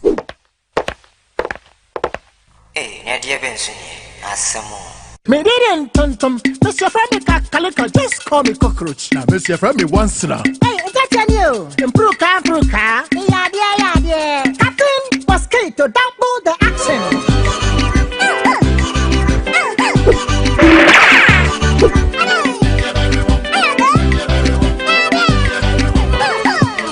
Sasso spray, Mr. Femi Sasso quell. Yeah, go to my Sasso.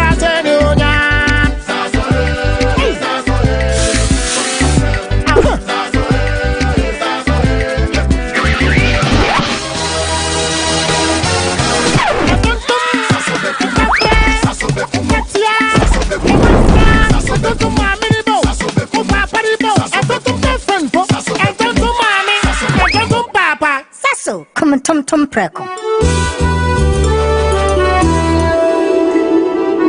Ghana for the second World Cup running, the only Africans left standing. Was getting another word. We could take close to 200 doctors. Oh, Piazza Nampi, challenge today. We jackpot day. We did live. He's in the area. He's gone. Oh, my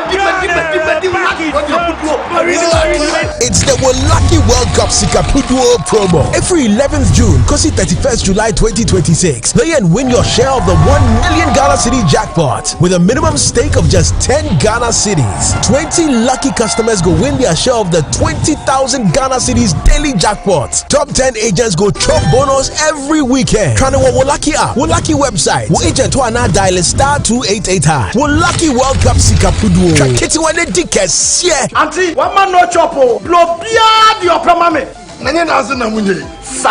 Terms and conditions apply. Play responsibly. Not for persons under 18. Licensed and regulated by the NLA. Lucky. Play small.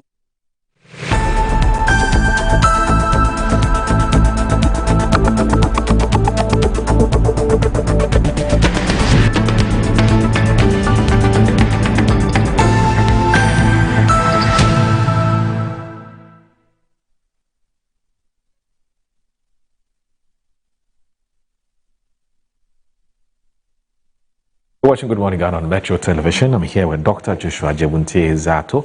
Zato is actually a senior lecturer, University of Ghana, Legon. He's with the Political Science Department. We'll also be joined by MP for the Akwatia constituency, Bernard Bediako Bedu. He'll be joining us. It's uncharacteristic of him, but he's stuck in traffic. He didn't get his travel calculations well. He underestimated the traffic around the Achimota area. But he'll be joining us in a few minutes. We sincerely apologize for that. Some of you have sent me messages asking where's the other person on the other side, and that's the explanation. He should be here in the next few minutes. He's so sorry. Usually when he leaves home by 7, he's here. But today something very, very strange has happened on that road stretch. And so he's had to turn up a bit late. So he wants me, on behalf of the management of this company, to apologize unconditionally and sincerely to you for turning up late for the show. So we're sorry. He'll be here shortly. Doc, now I like how you have situated what has happened over the weekend, the Adrasafo incident or Crystal Safo incident, within a broader context. The context has to do with succession planning, which is more like a bane in our society. Ghanaians, we don't do well at all. In West Africa, we don't do well at all when it comes to succession planning, whether it's business, whether it's church, whether it's family, whatever it is, whether it's chieftaincy, we're just very poor at succession planning. And, as you rightly said, oftentimes when the leader is alive, they don't want to have any conversation about when I'm not there, who comes after me. They don't want to have that conversation at all, you know. And then there's this whole talk about, oh, don't worry, when I'm not there, God will take charge. God rules in the affairs of men, you know. And sometimes when we talk like this, it surprises me as if to say that the same God didn't give us brains, you know, to think and to be able to do what we're supposed to do. So it's a problem. It's a major problem. And I'm sure there are so many organizations, whether chieftaincy, whether religion, there are so many organizations that are sitting on tentacles as we speak. They are sitting on pins. They are sitting on a time bomb. You know, once the leader goes, it's going to be a serious problem. But there was something you raised behind off the air, and that's how I want us to end this conversation and move to the next one, which is that what is the role of national security in all of these? You know, to what extent does the national security pick up intelligence that, look, either this person is in a state where it is not likely they will return to life, or it is not likely they would recover. Mm-hmm. So how come they are not able to move in quickly? In fact, even when the person is alive, I'm even talking about when the person is sick. When the person is alive and has gotten to a certain age, and you know that it's only a matter of time, in the natural order of things, this person would bow out, you know, and join the ancestors. Mm-hmm. Why can't national security begin conversations or engagements with whoever, whether the elders, the owners, or whoever? Now we're having, me and you, I can't even define what is belonging. Of course, I like the definition you're giving. There's business belongingness, mm-hmm. the social belongingness, the spiritual belongingness. Mm-hmm. I think that's fantastic. Mm-hmm. Whoever they are, mm-hmm. can't the conversations, engagements start much earlier? Mm-hmm. So that the roadmap is clearly drawn mm-hmm. with everybody's buy-in. So that you don't have a situation where when the person is not alive, then we'll start fighting and people are killing people. Must we lose life or hurt people before the next leader is appointed? Moro. I mean, how difficult it is for us to have a conversation about succession planning. The state, or Ghana, and the state, Ghana, yes, has not been good, has not covered itself in glory whenever they try to intervene in these sensitive matters. Because of the timing of intervention. I'm making a point. The state has not since our formation. And you can still see that in almost all the other things, especially chieftaincy, you can always see the visible and invisible hands of the state. So naturally, every national security advisor or every national security architecture is very careful about intervening in these things, because they don't want to be accused of being partisan. That is the first thing. Any attempt they do, especially if it looks a little bit of it, may be seen to be picking a side. And that is toxic. Because we have decided as a country, yes, for lack of a better word, to partisanize state security. Let me come. Otherwise, how does national security come today, on this issue, I want to err on the side of national security. Because I want to err on them. So they become very sensitive to the idea of them being involved. But should that be the case? They want to see, they are afraid that they may be seen that they are picking a side or another side. Here's the issue. Because of that, they will not also have the buy-in of their political superiors. To intervene. They won't have. And the moment you're a national security advisor, yes, it's not everything that you may need to have, but if you don't have the buy-in of your superiors, thirdly, they will not have the buy-in of the political party in power. So that architecture that should give them the backing to do this will not give them. For very obvious reasons, politicians will continue to be politicians no matter what. The security people, they are professionals, and sometimes they clash with the politics. That's it. My point is that these institutions themselves, they have transition plans. And they do. I'm sure if you look at their books, they have very fine, very decent. Yes, so they have something that looks like a succession plan. One of the first things that they do not communicate that plan. To who? Their members. They do not. So who do they communicate to? They leave it buried in legalese documents that are all filled with legal jargons and hidden somewhere. That is why you realize that sometimes one of the transitions becomes the authenticity or the genuineness of the transition document in and of itself. They have it. Because if they make it public and people see what is there that you are transitioning, they are afraid there will be mayhem, the people may come after them even before they die. Okay. So they have the documents, they have very good ones. And those documents are hidden somewhere precisely because of what they are containing or what they are concealing. Okay.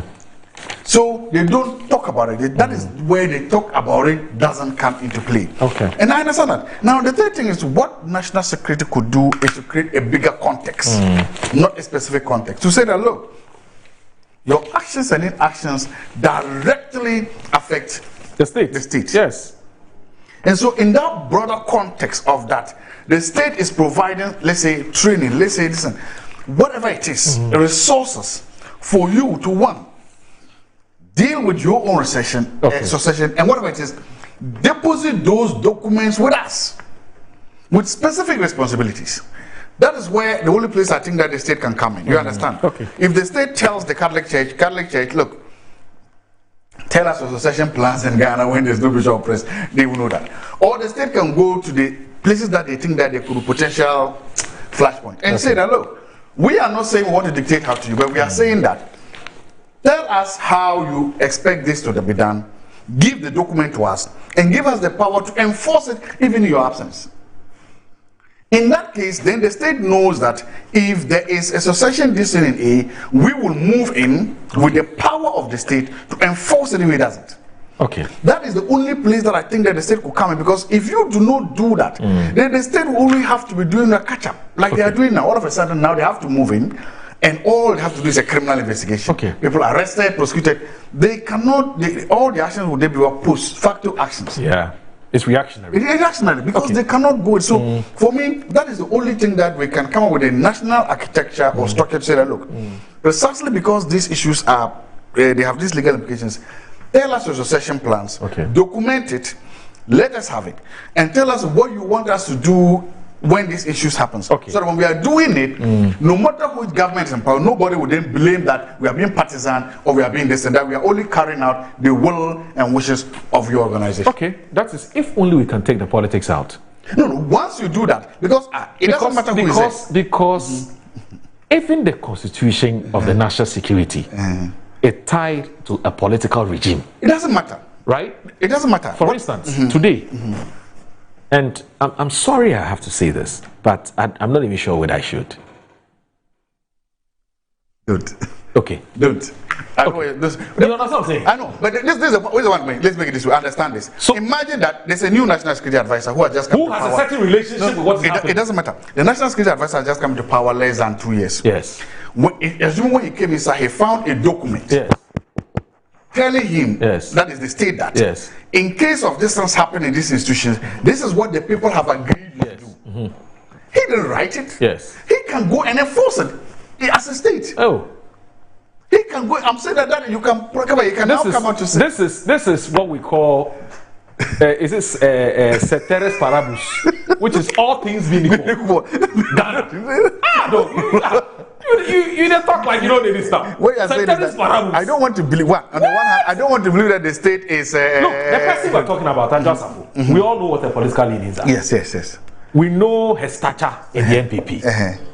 Will this thing have been dealt with the same if NPP were in power? I'm just asking questions. I don't know. Wait. Anyway. With an NPP national security. No, I mean, I'm just asking questions. Anyway. I don't know. But I don't know. I don't know the answer to that question. I don't know. Ghana. Everything is politics. I don't know. But let's read the Christo affirmation of Ghana statement. Yes, Fortunately, we have Nana, I believe it's Nana Kofi Safo Kantanka. I believe that's the name. That's his name. Yes. He's a lawyer for the Christos Affirmation of Ghana. We'll speak to him now. Nana, good morning. Thank you very much for joining Good Morning Ghana on Metro Television. I hope you're doing very well, sir. Yes, can you hear me, boss? Please unmute your microphone so that we can hear you.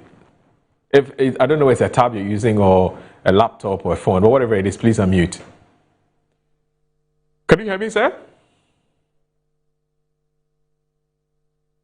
I know you can hear me, but I can't hear you, unfortunately.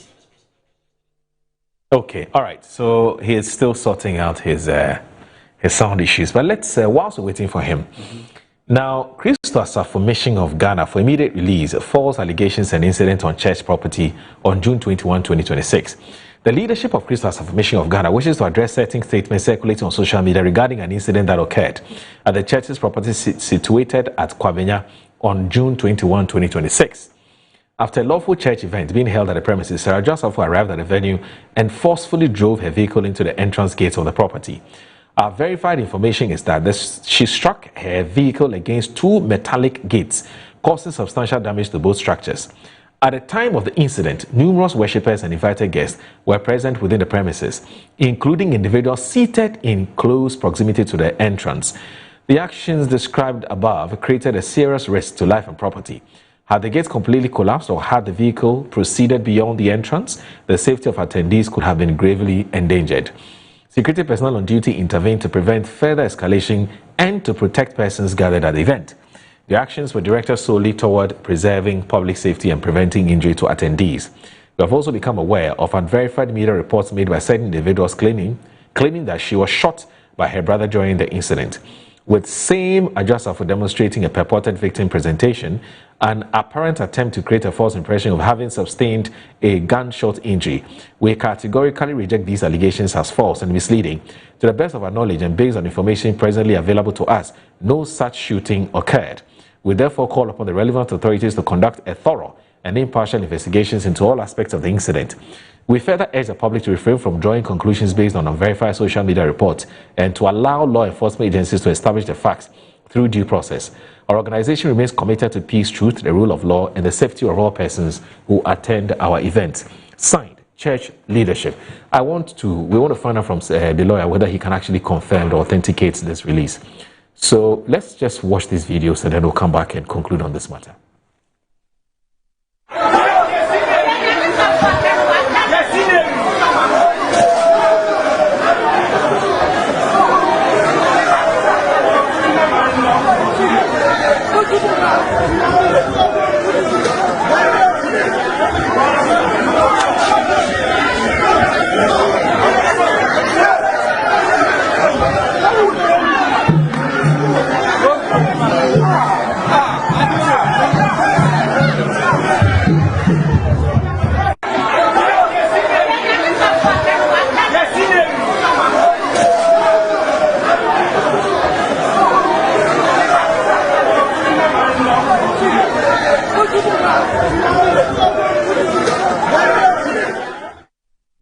I believe the video you're watching, it has to do with when Sarah Asafo was attempting to enter the premises and you see the private security guys there. I'm sure they were the ones who shot at her vehicle. Now, interesting, Doc, I don't know whether you've also noticed from the statement I just read. Look, Sarah Asafo is the daughter of Apostle Kwadwo Asafo Kantanka, right? She's a member of the church. So even if she wasn't his child, she's a member of the church. Interestingly, the statement doesn't even sympathize or empathize with her. You know, you would have ordinarily expected a statement to say they become aware of what has happened to her, you know, she's sorry for what has happened, they wish her well and so on. But nothing like that. In fact, the statement sort of suggests to me that they seem to have an issue with her. That's the kind of impression I get from the statement. I may be wrong, but I would have ordinarily, that any ordinary member of a church who's undergone something, even if it has nothing to do with what is happening, the church should be seen to be empathizing or sympathizing with her. You know, but anyway, let me read the Medina Police investigation. Let me read the statement by the police service. Of course, Greater Accra. Now, the Medina Police investigate shooting incident. The Medina Divisional Command is investigating a shooting incident involving Honorable Sarah Asafo at Kwabenya in the Accra region. 2. Preliminary investigations indicated on Sunday, 21st June 2026, Honorable Sarah Asafo sustained a gunshot injury to her left ear while visiting her late father's residence at Kwabenya. She subsequently reported the incident to the Kwabenya police and presented a vehicle bearing registration number GN 348224. Which had visible gunshot damage. The victim has been issued with a police medical report form and is receiving medical attention. The vehicle has been retained for forensic examination while investigations continue to establish the circumstances surrounding the incident and identify all persons involved. Signed, Ms. Juliana Obeng, Superintendent, Head of Public Relations, Accra Region. So we are sorting out the Zoom connection. We hope you have a better connection. I know the lawyer is back on. The lawyer is back on. Counsel, good morning. Good morning. Good. I can hear you now. I hope you're doing very well. I'm doing very well. Yes. Just that I'm sad. You are sad? Very well. Why? Yes, very, very sad. Why are you sad? Yes, there's no expectation of the man who lived a life of that sort. Yes, transcending national, continental, and all. So we are sad. And I've been with the man till he transitioned. Yes, I've been with the man till he transitioned. So I know the kind of things he told me, the peace among the children and all that. But we expected, yes, as a family, we, one way or the other, will expect some differences. Even twins, they quarrel. Yes, we expect some difference, but we didn't expect it to get to this extent. You are close to him, and I'm not going to ask you what happened because you have issued that, you put out that in the statement, so I'm not going to bore you with that at all. But you are close to the man. Whilst he was alive, did you ever bring this matter of succession plan before him that, look, hey, you are alive today, tomorrow when you're not there, what happens when you're not there? Did any such conversation come up between the two of you? Yes, we had such conversation. You see, let me put this in context. Okay. I came. Since we have leadership succession, we also have lawyer in succession. Okay. So this personal lawyer passed on, then another one came, and I was the third one, the third lawyer. So I came to meet an ongoing project, which is the amendment of the Constitution.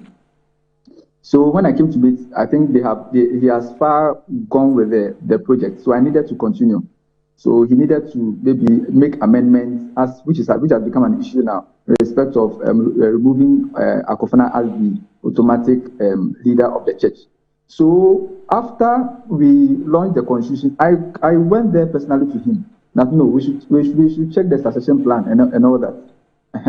But then what he told me, I think I will restrain myself not to put that in public. What did you see with the current succession plan that you felt should change?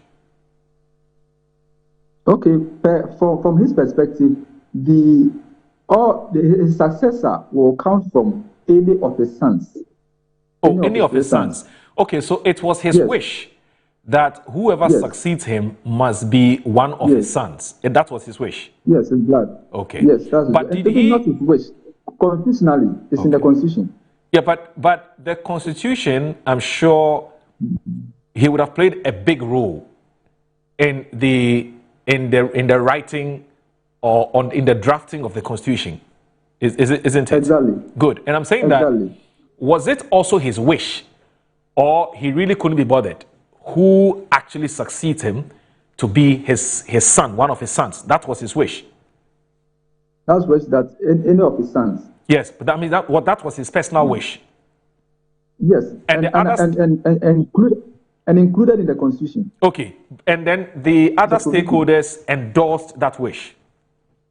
Exactly. Okay. Even together with Honorable and all the children. Okay, but did he specifically state who that person should be based on his own? He didn't say that. Not at all. Not at all.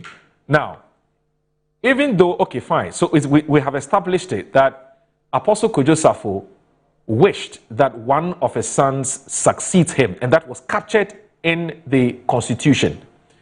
Did you, as a lawyer, oppose it or you endorsed it? What was your opinion about that? Okay, the Constitution, if you look at Article 1 of the Constitution and our beliefs and all that, this is right in our setting that a woman does not lead. So only men lead in terms of pastoralship and then the church leadership.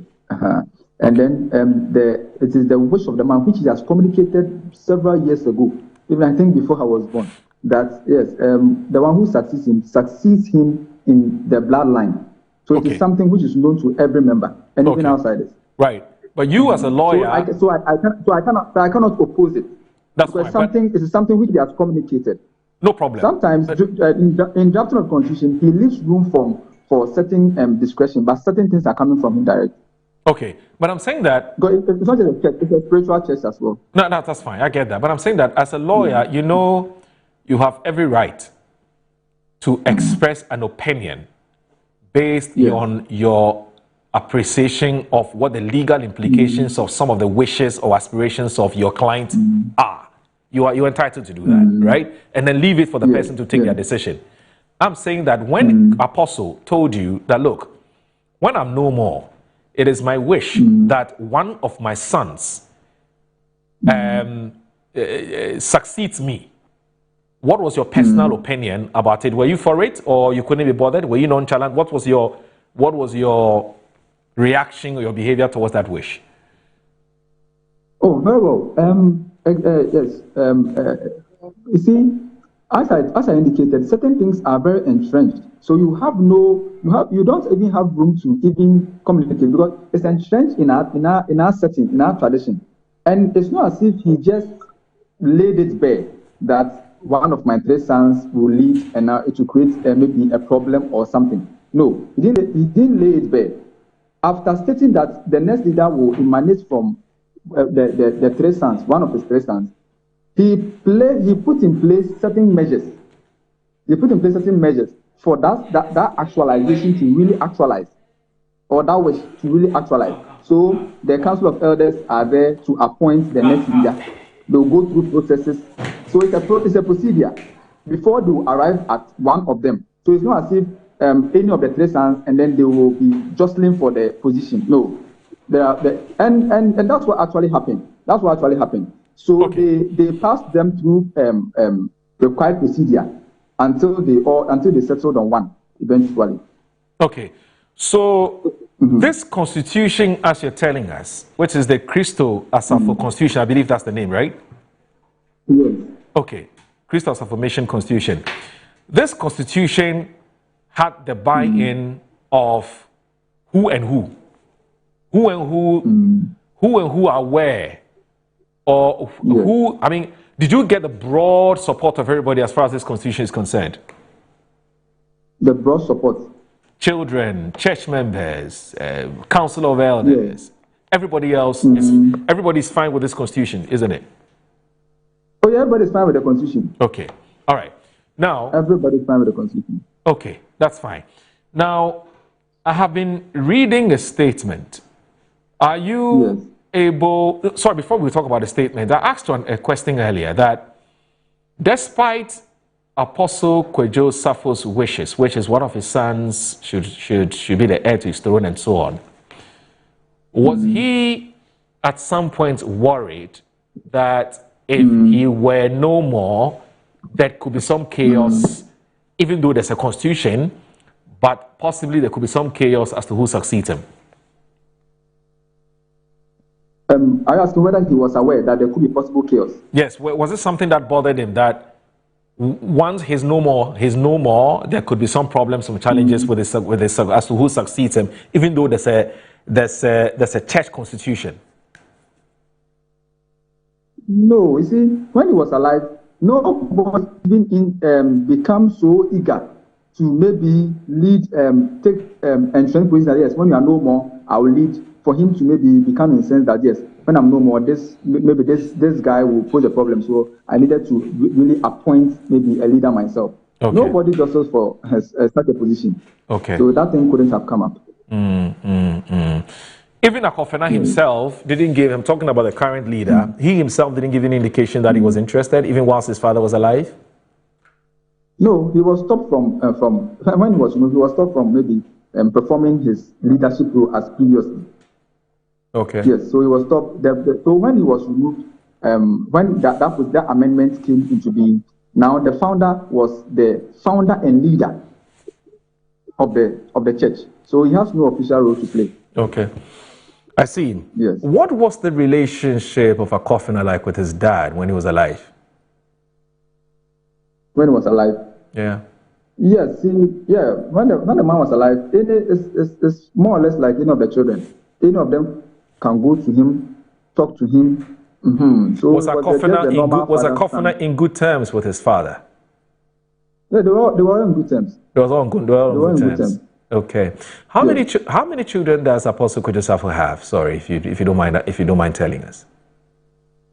No, I cannot dispute. You can't dispute. But they're quite a lot, aren't they?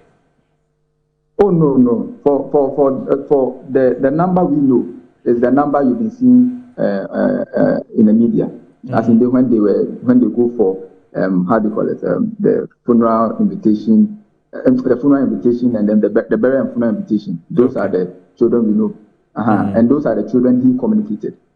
Okay, all right. Now, if what you're telling us is anything to go by, because you work closely with them, that both the church's constitution and also based on Apostle Kwadwo's own wishes and desires that no woman ever leaves the church. Where from this rumor that there was a certain conversation with, the father had a certain conversation with Adwoa Safo and actually told her that, look, she's the next leader of the church. Did anything come up whilst he was alive? Where from this rumor? No, none that I know of. The man never communicated such thing to me. Okay. That's when maybe he's no more. Maybe Adwoa Safo should lead the church. No. Okay. All right. He never communicated such to me. Yeah. Okay.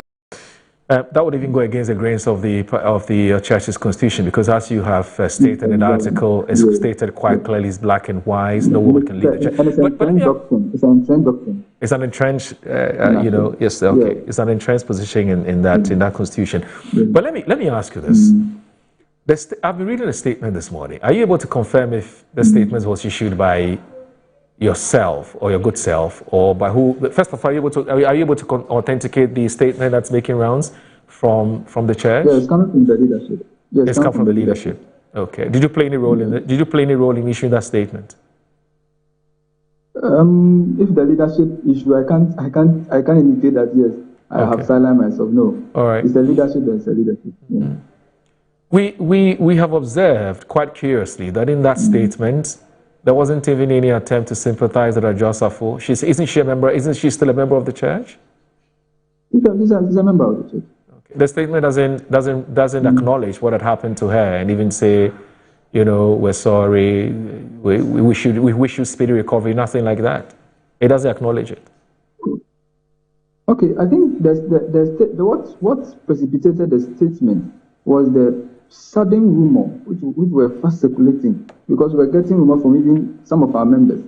The first rumor was that Akofina has shot her sister, and I believe you saw it. So members who were not in attendance were just asking, is it true? Is it true? So people tend to believe, and it's a security issue, because if someone who really likes Akofina, who really likes Honorable, and then maybe, let me put it that way, for want of a better word, hate Akofina, who said, since you shot, which will target you, will trace you or track you or something. So we needed to clear the air as to the shooting incidents, that he wasn't the one who shot the sister, as alleged, circulating in the media. That was what precipitated it. I see. If all the children were invited, as the statement tells us, to attend this event, yes, never mind, none of the children, as the statement says, actually responded to that invitation, why then was Adwoa Safo prevented from entering the church premises whilst the coronation was happening or the ceremony was happening? Okay, let me put it in context. Let me establish it. I wasn't at the ceremony. I wasn't on ground. Yes, I wasn't on ground. So I got the snippet of information, and then I was called to appear. So when I appeared, I was told Honorable has come there, and then the incident had already happened. So I went on ground. I spoke to people, and then I got briefing from even the security, our private security apparatus, and so I had detailed briefing. So what I know is that Adwoa Safo came when the ceremony had already taken place. They had been introduced already and all that. So they had a very big bank at the southern gate. There are two gates. They had a very southern bank at the southern gate. So when they had the bank, they thought it was an accident. It was an accident. So they approached, and then there was another big bank again. And they were like, hey, where from this? They approached it, and then they saw that it was a car where there's an intentional banging. So the car will go back, reverse, and then bang. The car will go back and then bang. So they got to know that it was someone was in the car. And then getting closer, they saw that yes, it was Honorable who was in the car. So when she couldn't penetrate through the gate, she went to the northern gate. She again went to the northern gate. And when she went to the northern gate, she repeated the same thing. And then so when she knew that she wasn't getting the full access, eyewitness accounts indicate that she pulled her gun and then gave a shot. That means a warning shot. She gave a warning shot, and then the private security guards there also pulled their gun and then started giving warning shots. So if you see the video circulating, they will give they give the warning shot, and now they will point the gun at her. They will aim at her to deter her. That's what the security briefing I got. So they will deter her that if you come, we will shoot. If you come, we will shoot. And now they will point the gun up, and then they give the warning shot. So that's what actually transpired. So per your question, why was she prevented? She wasn't, as far as I know, she wasn't prevented because they had a big bank from the gate. So normally, when the founders' sons or daughters are coming to an official function, what normally happens is they come, they will horn. Usually, they don't get down from their car or park outside and walk to the ceremony grounds. They will just horn, and then the security guards will open. That's the normal convention we have. So when she was banging, they know that yes, it will pose a threat. And at the northern gate, that was where the incident was happening. The ceremony was taking place, and the people were seated under tent, and some were closer to the gate. So when she banged, it created chaos, and then people started running helter-skelter. And then she stood there with a car, and then the security apparatus also pointed the gun at her. But as far as I know, and I was briefed, no one shot at her. It was the warning shot that they gave. So no one prevented it. You see, she already has some differences with Akofena. So we knew that maybe her coming with that force is based on that difference with Akofena. Wow. Well, I mean, I get what you're saying. In fact, what you're telling us is based on an eyewitness account. By the way, I'm sure there's a CCTV camera set up there, which would have captured everything that happened. From the briefing I had, it got 40 some few weeks ago. So we are all relying on it. Yeah. The CCTV camera got 40 a few weeks ago. Yeah, that's the briefing. So we don't have a CCTV. How? For a very important, property like Apostle Kojo Safo's property, there's no CCTV camera? There was. But you mean at the time of the event, yes, the got 40. Wow. That's the security briefing. Yes. But the other installations it's functioning. But lawyer, this is on. And even if there had been a CCTV, they would have been more than happy. Because the speculations are too much. From the briefing, I'm totally surprised that for a property like Apostle Kojo Safo's place, there's no CCTV camera. That's shocking. Okay, but anyway, let me put this in context. Yes. In context. So it's a residence of Akofena. Oh, it's a residence of what's the name? Akofena. Oh, Akofena. Yes. That's his residence. Yeah, that's where he lives. Yeah, that's Akofena is a big boy. He lives large. I'm surprised he doesn't have a CCTV camera in his house. But anyway, that's his personal decision. But just finally, if Adwoa Safo was going to be giving easy access to that property. I don't think she would have used her car to bang that gate, if indeed what you're saying is anything to go by. That she was using her car to bang the gate because she wanted somebody to open for her to enter based on eyewitness accounts. I'm saying these are all speculations, but I'm saying that if indeed that's what happened, she wouldn't have banged the gate if she was going to be allowed access. Was she? I'm equally surprised as well. So it stands to reason. It stands to reason that she only banged the gate because she knew, or she had been told that she would be given access to the place. Well, let me ask you this question. I'm not. You see, sometimes the question puts me in a difficult situation. Okay. Because one, I'm a lawyer for the founder before he transitioned, and I have very, very, very confidential information, both documentary and oral. Okay. In respect of the man and together with estate and then the children, the church. I'm involved in most of the legal affairs. So sometimes some of these questions, when I tend to answer, it puts me in a pitch, in a camp. So sometimes people will read as if is on this campus, at this campus, at this camp. You see, let me answer. I'm just laying this foundation so that the answer that comes from me wouldn't suggest that I'm being subjective. You see, when you are going to a facility, and now you horn, and now they are not giving you access. Is the reasonable thing for you to do is to just drive reverse and then bang the gate? I'm asking you. Wow. Look, I'm happy. But I'm happy that investigations are going to be conducted because the story doesn't. Exactly. The story is. There's some things don't add. And it will be unreasonable. You see, one of the video footages, you will see that she will go reverse and then they'll point gun at her. And when you go on ground, you see that the gates have the two gates have all been destroyed. It's a metallic gate. It's not a normal gate that we see that just a one bang. Yes, it's a metallic gate. But let me ask you this. Why did the coronation happen at Akofena's house? Why did is it also captured in the church's constitution? No, the church constitution didn't specify any place where the coronation must happen. So the organizers can choose any place. But do you think it was ideal for? Do you think it was? Even when Akofena, yes, I'm coming to you. Okay. I'm coming to that question. Right. Even when Akofena was installed earlier, when the father was alive, that installation was done at the father's residence. Okay, it was done at the father's residence. Yes. He was installed. He was installed as who? Remind us, please. As the leader, as the acting leader. Oh, when his father was alive. Before the amendment.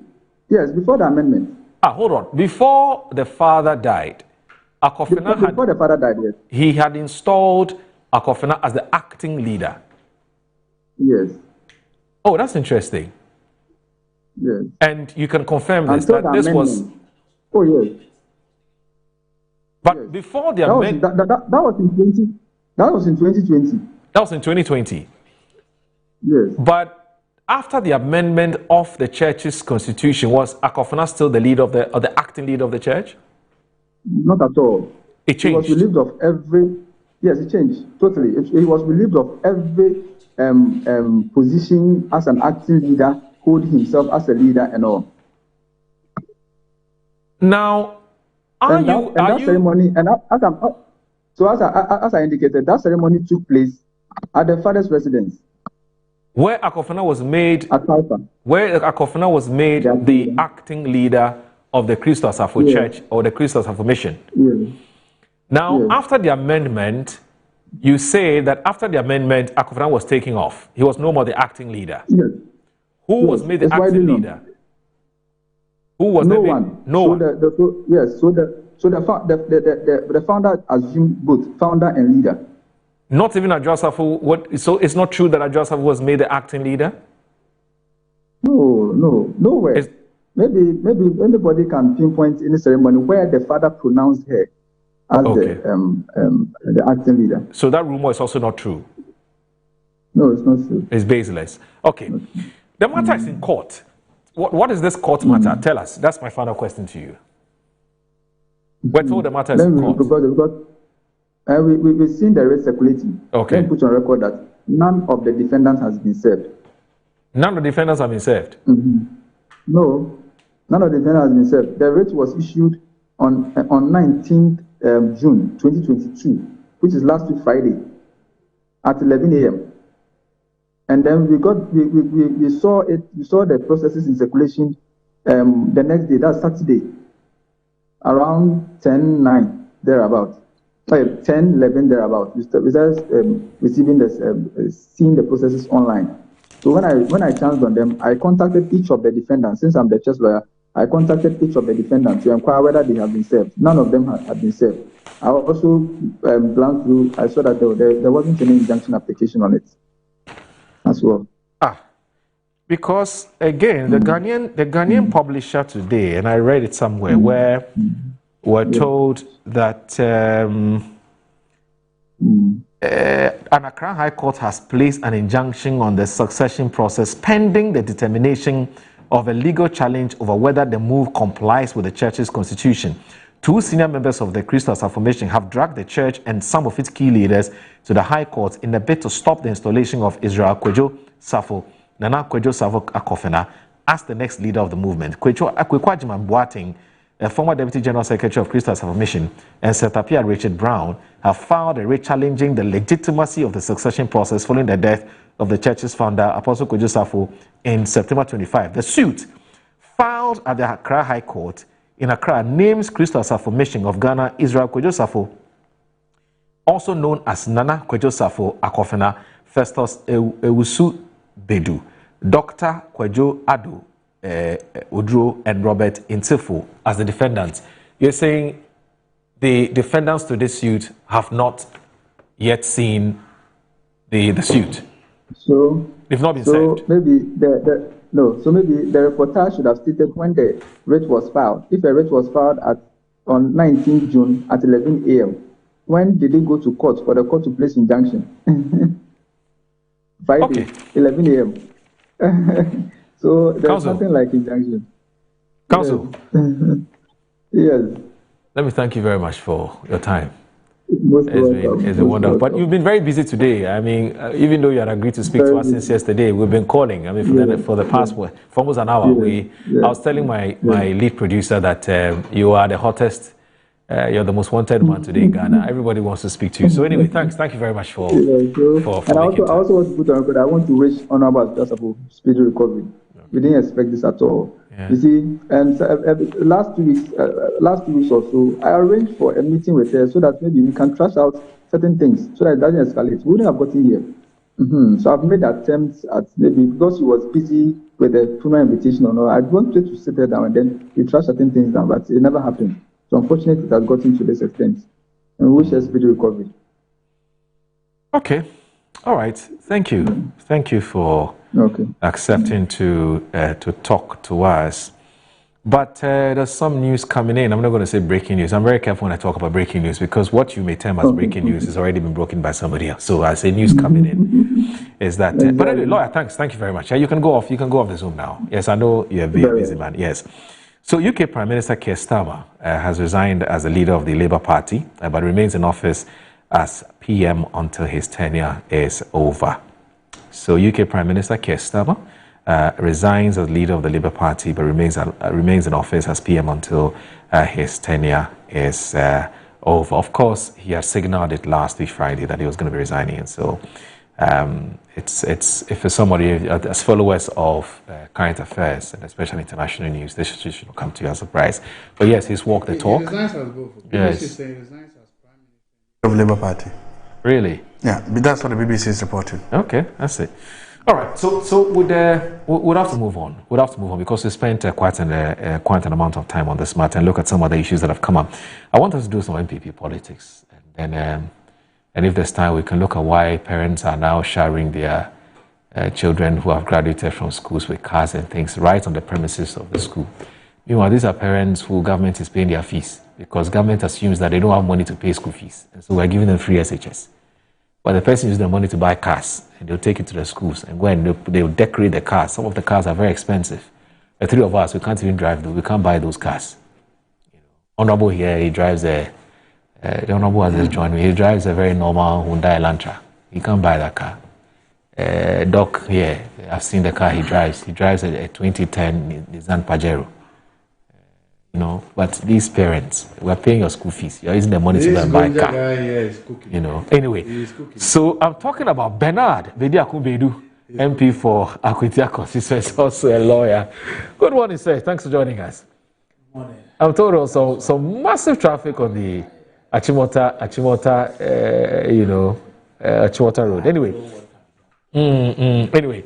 We'll take a short break. When we come back, we'll talk about, we'll do some MPP politics, and if we have time, we'll look at what's happening to parents in our schools now. This is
Looking for your next home, the perfect piece of land, or the best commercial property for your business? Are you worried about sending money home for property and finding nothing when you return? Well, worry no more. 7terragh.com is just a platform to find prime lands, perfect properties, or vibrant real estate development at the click of a button. 7terragh.com is your go-to property listing platform that allows you to register, list, rent, buy or sell, and connect with correct agents.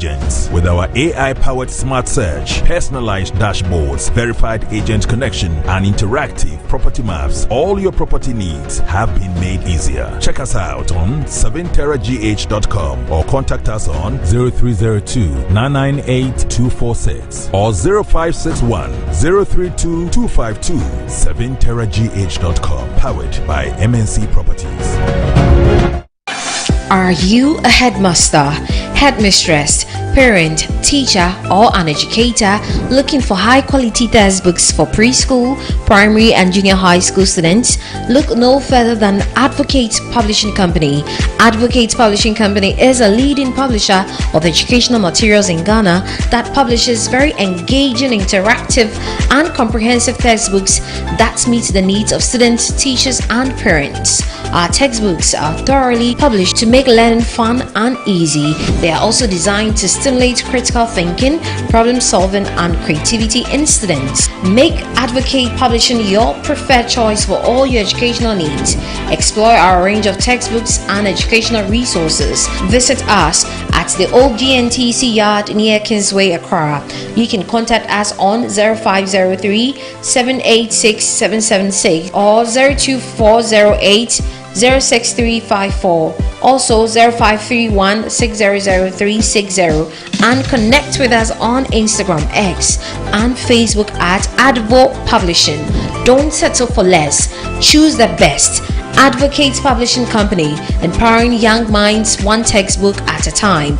Thinking publishing, think Advocate Publishing. As the days come and go, there's always shit. Let colleagues explore all the planetary bodies. Our mission is in Uranus to treat hemorrhoids, anal fistula, anal fissure, anal incontinence, hydradenitis suppurativa, using laser ligature for pain-free and speedy recovery. On Uranus Street, Accra, is Main Tuber Hospital and Coloproctology Center. Trust Uranus with us, and we will delight you. Visit Main Tuber Hospital today or call us on 0244 581 541.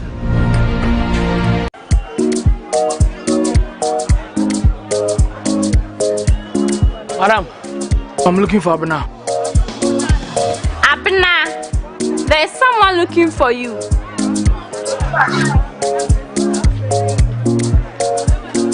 Madam, please, where's Abena? Abena, yes, ma'am. Is this who you are looking for? Madam, please get me Abena. Please. Della. Abena, bra. Abena. Oh, Abena. It's not Abena rice. Eat any of that. Abena rice. And Nijin Kwa. FDA. Ajayadi in cracks where yatsum.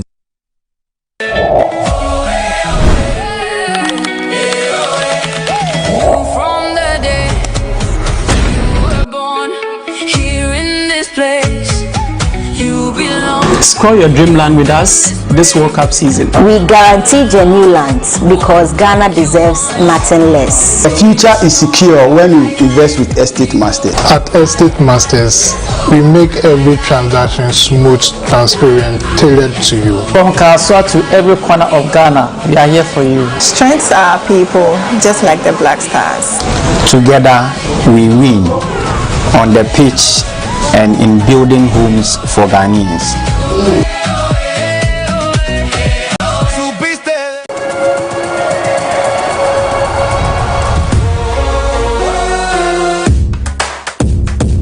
The ultimate World Cup experience is here and it's at Estilo. This World Cup, and they are back. Witness every insane goal. Feel the roar. Cheer your team on to victory live on the big screen.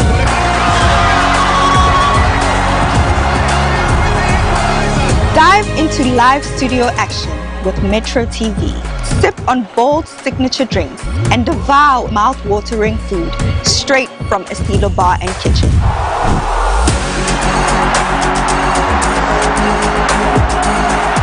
And yeah, you could walk away with gift vouchers and prizes too.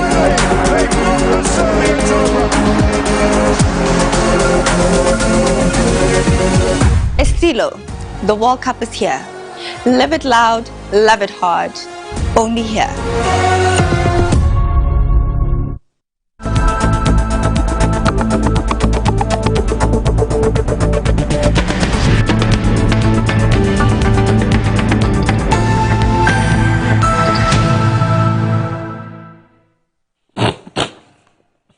All right, you're watching Good Morning Ghana on Metro Television. This show is also live on 94.1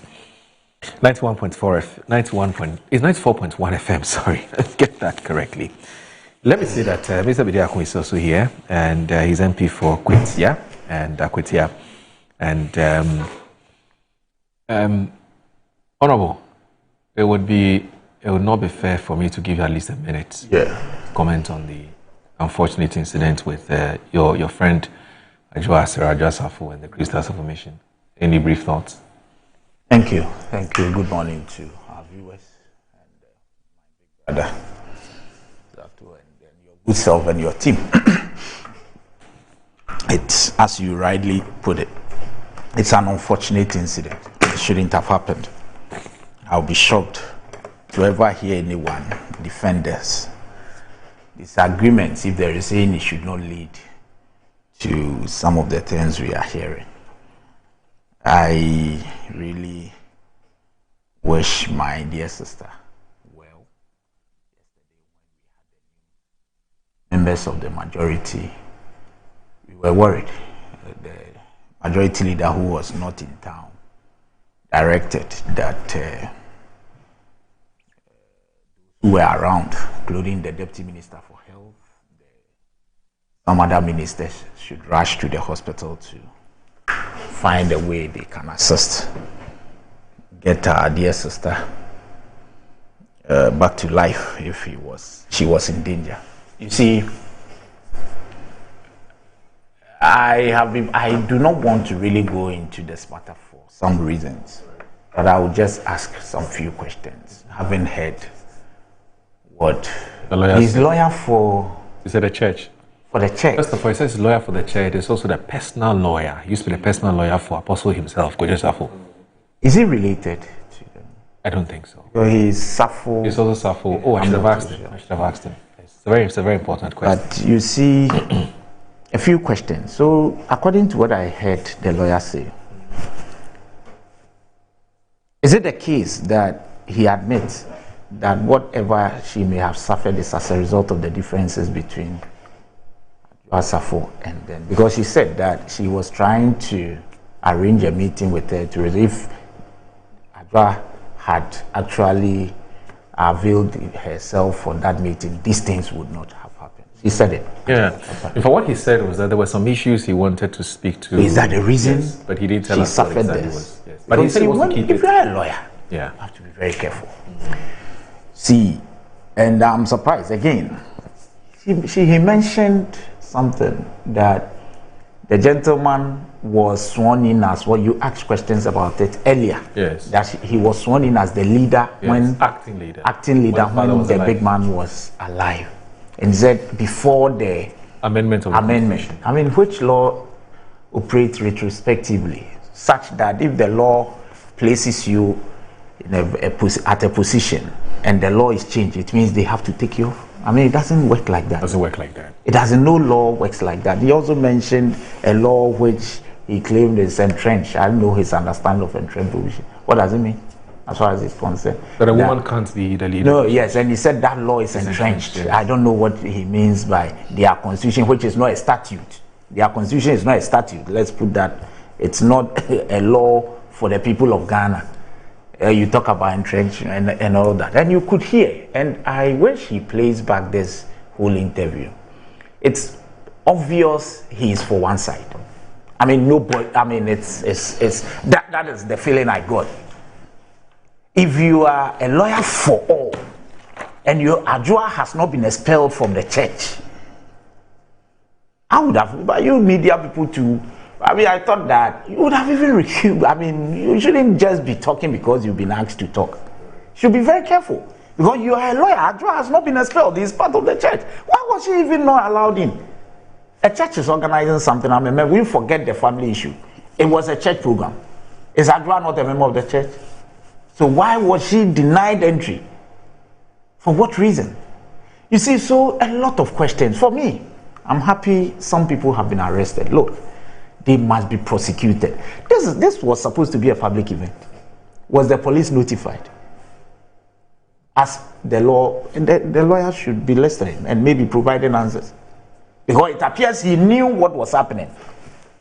True. And he is supposed to provide some legal advice to the people who organized it. Was the police informed? Were the police there? Because we've seen private security holding guns. We've seen the video.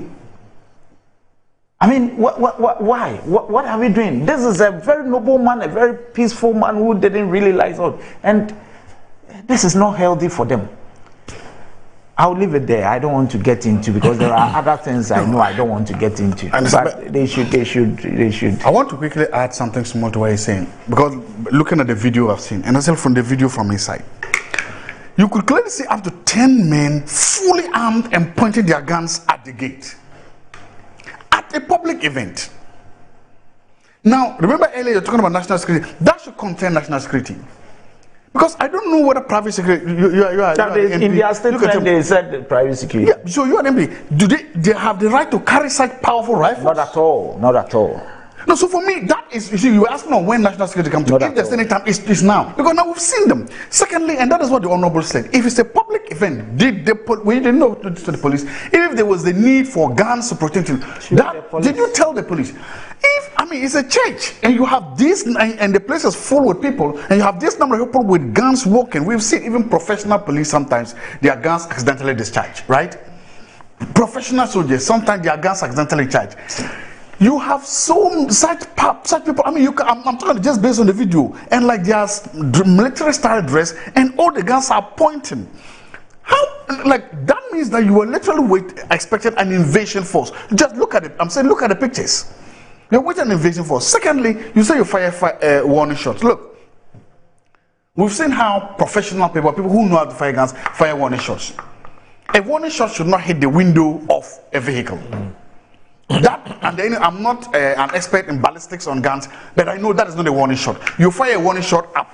So if the bullets had fallen on top of the vehicle, then we could say that gravity pulled them down to fall there. Okay. But if you are going directly, and if you look at how the people ride these cars, they were going to the seat of the car owner. Okay.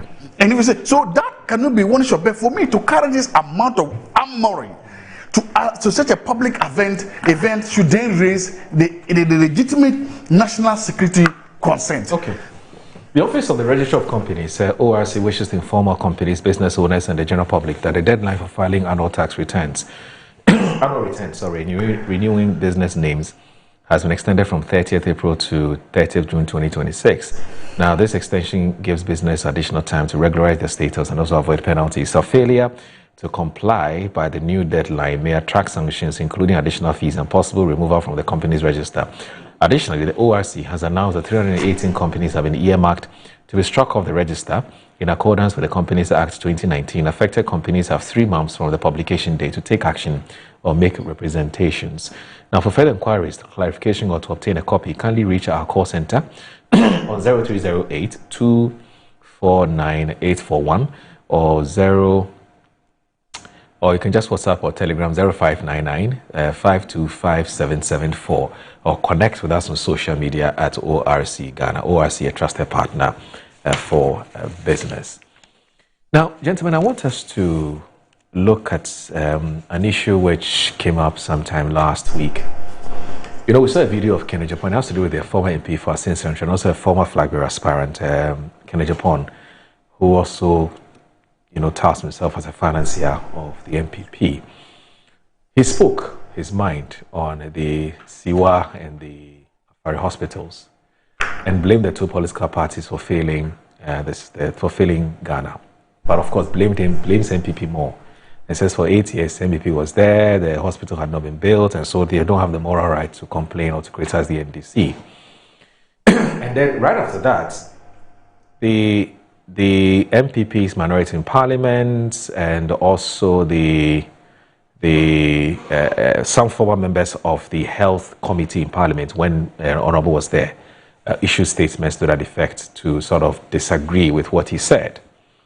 And then you had some MPP followers who went on social media and actually told Kennedy Japan that they would deal with him, you know. And then he got upset and went on his own platform and responded to the statement of they would deal with him and said MPP should not annoy him. He has stuff. He has a lot of a lot of information, a dossier on his own party. He would unleash it, and that the MPP should watch out for him. June, July, he will come after them, and that he still does not understand why the MPP has been saying that. In fact, he does not understand why the MPP told him during the flag bearer contest that, why the MPP or some MPP element wrote about the sins of Kennedy Japan.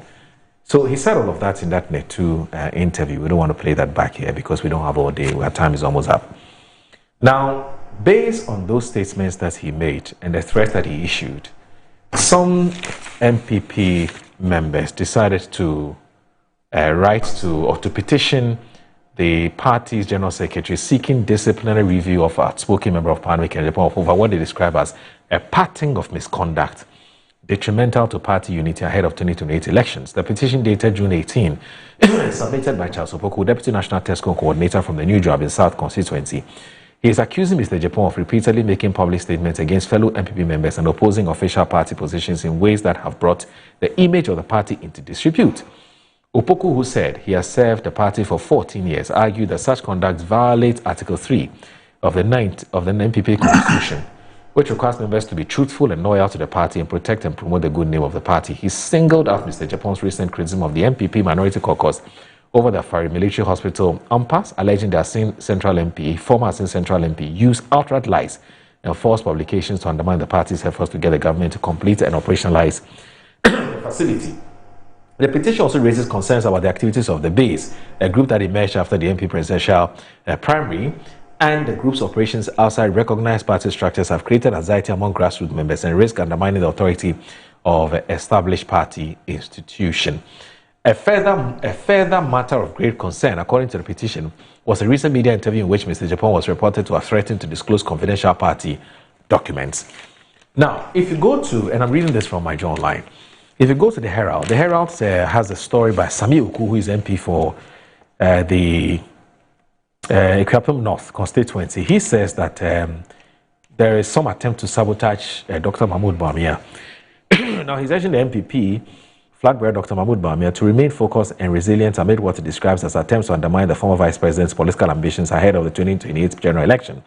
In a Facebook post on Sunday, 20th June 2026, Mr. Uku, a close ally of Dr. Bawumia, expressed confidence in the MPP flag bearer's ability to overcome challenges and maintain his pursuit of the presidency. And then you also have Dr. Brian Echampo, who is a former Greek minister, former national security minister of state in charge of national security, has also issued, and also is the MP for Impraeso, I believe. No, it's not Impraeso. He's MP for Abetifi. Thank you very much. Yes. Now, he says that, so in today's Daily Guide, it says, Dr. Brian Echampo, a contender in the New Patriotic Party's flag bearer primary, has called on party members to rally behind Mr. Mahmoud Bawumia, Dr. Mahmoud Bawumia, ahead of the 2028 elections. Dr. Echampo's appeal follows recent remarks by the fellow contestant Kenny Japan, threatening to disrupt party activities. I speak to you today not as a bystander to our recent contest, but as one who stood in it. Dr. Echampo said, like Honorable Kenny Japan, I offered myself to our delegates in the January primary, and like him, I did not emerge a winner. I therefore understand, perhaps better than most the weight of disappointment that follows a hard-fought campaign. He said the MP's most important task before 2028 is to rebuild, reunite, and return to power, adding that nothing, no grievance, no provocation, no personal quarrel can be allowed to stand above that mission. Honorable, what do you... I'll bring it up. Doctors out to his man. He's been talking for a while because let's start the show with him. So, what do you make of this? Should Ken be sanctioned? Should he be punished for speaking his mind? You see, so when you are dealing with a political party made up of people who are very unprincipled, this is what you get. First and foremost, this is a party not long ago who were on the neck of security agencies. That even though some of the things that were being said by their own people were clear and were against the laws of the Republic, particularly Section 207, 208 of our criminal code. And yet, they knew it. Some of the people who were speaking were lawyers. They said, no, the government has an agenda against free speech and that people should be allowed to speak freely, regardless. This is a man who has not even said anything close to what others have said. He is just saying the things he's been saying, and they've been cheering him on. In fact, for years. The man has said so many things. I mean, Honorable Kennedy Japan has said so many things, and they've applauded him. Some of which have inured to their political benefit. They won elections with them. What you may, whatever. I don't want to remind viewers of some of the things. Some cannot be said here. And they were cheering him on. In fact, when he was even arrested, look, they brought the whole of Accra to a standstill. The MPP. Why? But if you are one who would leave a dog for a tiger, when you nurture it, eventually you will see the trait. And it's up to you. You have to take whatever you brought up. You see, but in this case, this particular one, I don't even see any problem with it. But if this is how they want to go about it, it's their own cup of tea. What has the man said? And I'll refer to their constitution for you to understand if it breaches, and you can let's do that. Well, they say he's violated Article 3 which is of the MPP's constitution. Which is what? What does it say? It requires members to be truthful and loyal to the party and It's protect not and promote the reputation. good I have name that. of the party. It requires members to be what? To be truthful and loyal to the party and to protect and promote the good name of the party. Yes, but of course, the man, according to him, is saying the truth. He's not lying. He's not lying. He's not said he's lying. Who determines who is lying? But that's his truth. Yes, but I mean, everybody's truth, whatever others are saying, is their own truth. Yes. Who subjected this to any rigorous scrutiny to know who is telling the truth or not? And since when did this article become part of their constitution? We've heard what Abronya has been saying against this man and other people. Is Kennedy Japan no longer an MPP person? So if it is said against him, it's fine. That one is gospel. But if he says anything against any other person, that's where you draw the line. If you are expelling him, it's your own matter. I mean, we don't care. But for me, he said nothing that deserves this kind of attention. But if you want to grant him, to the extent that Samuel who wants to join this, he is experienced. This is how they want to. Look, this is a man what is he saying? Fact.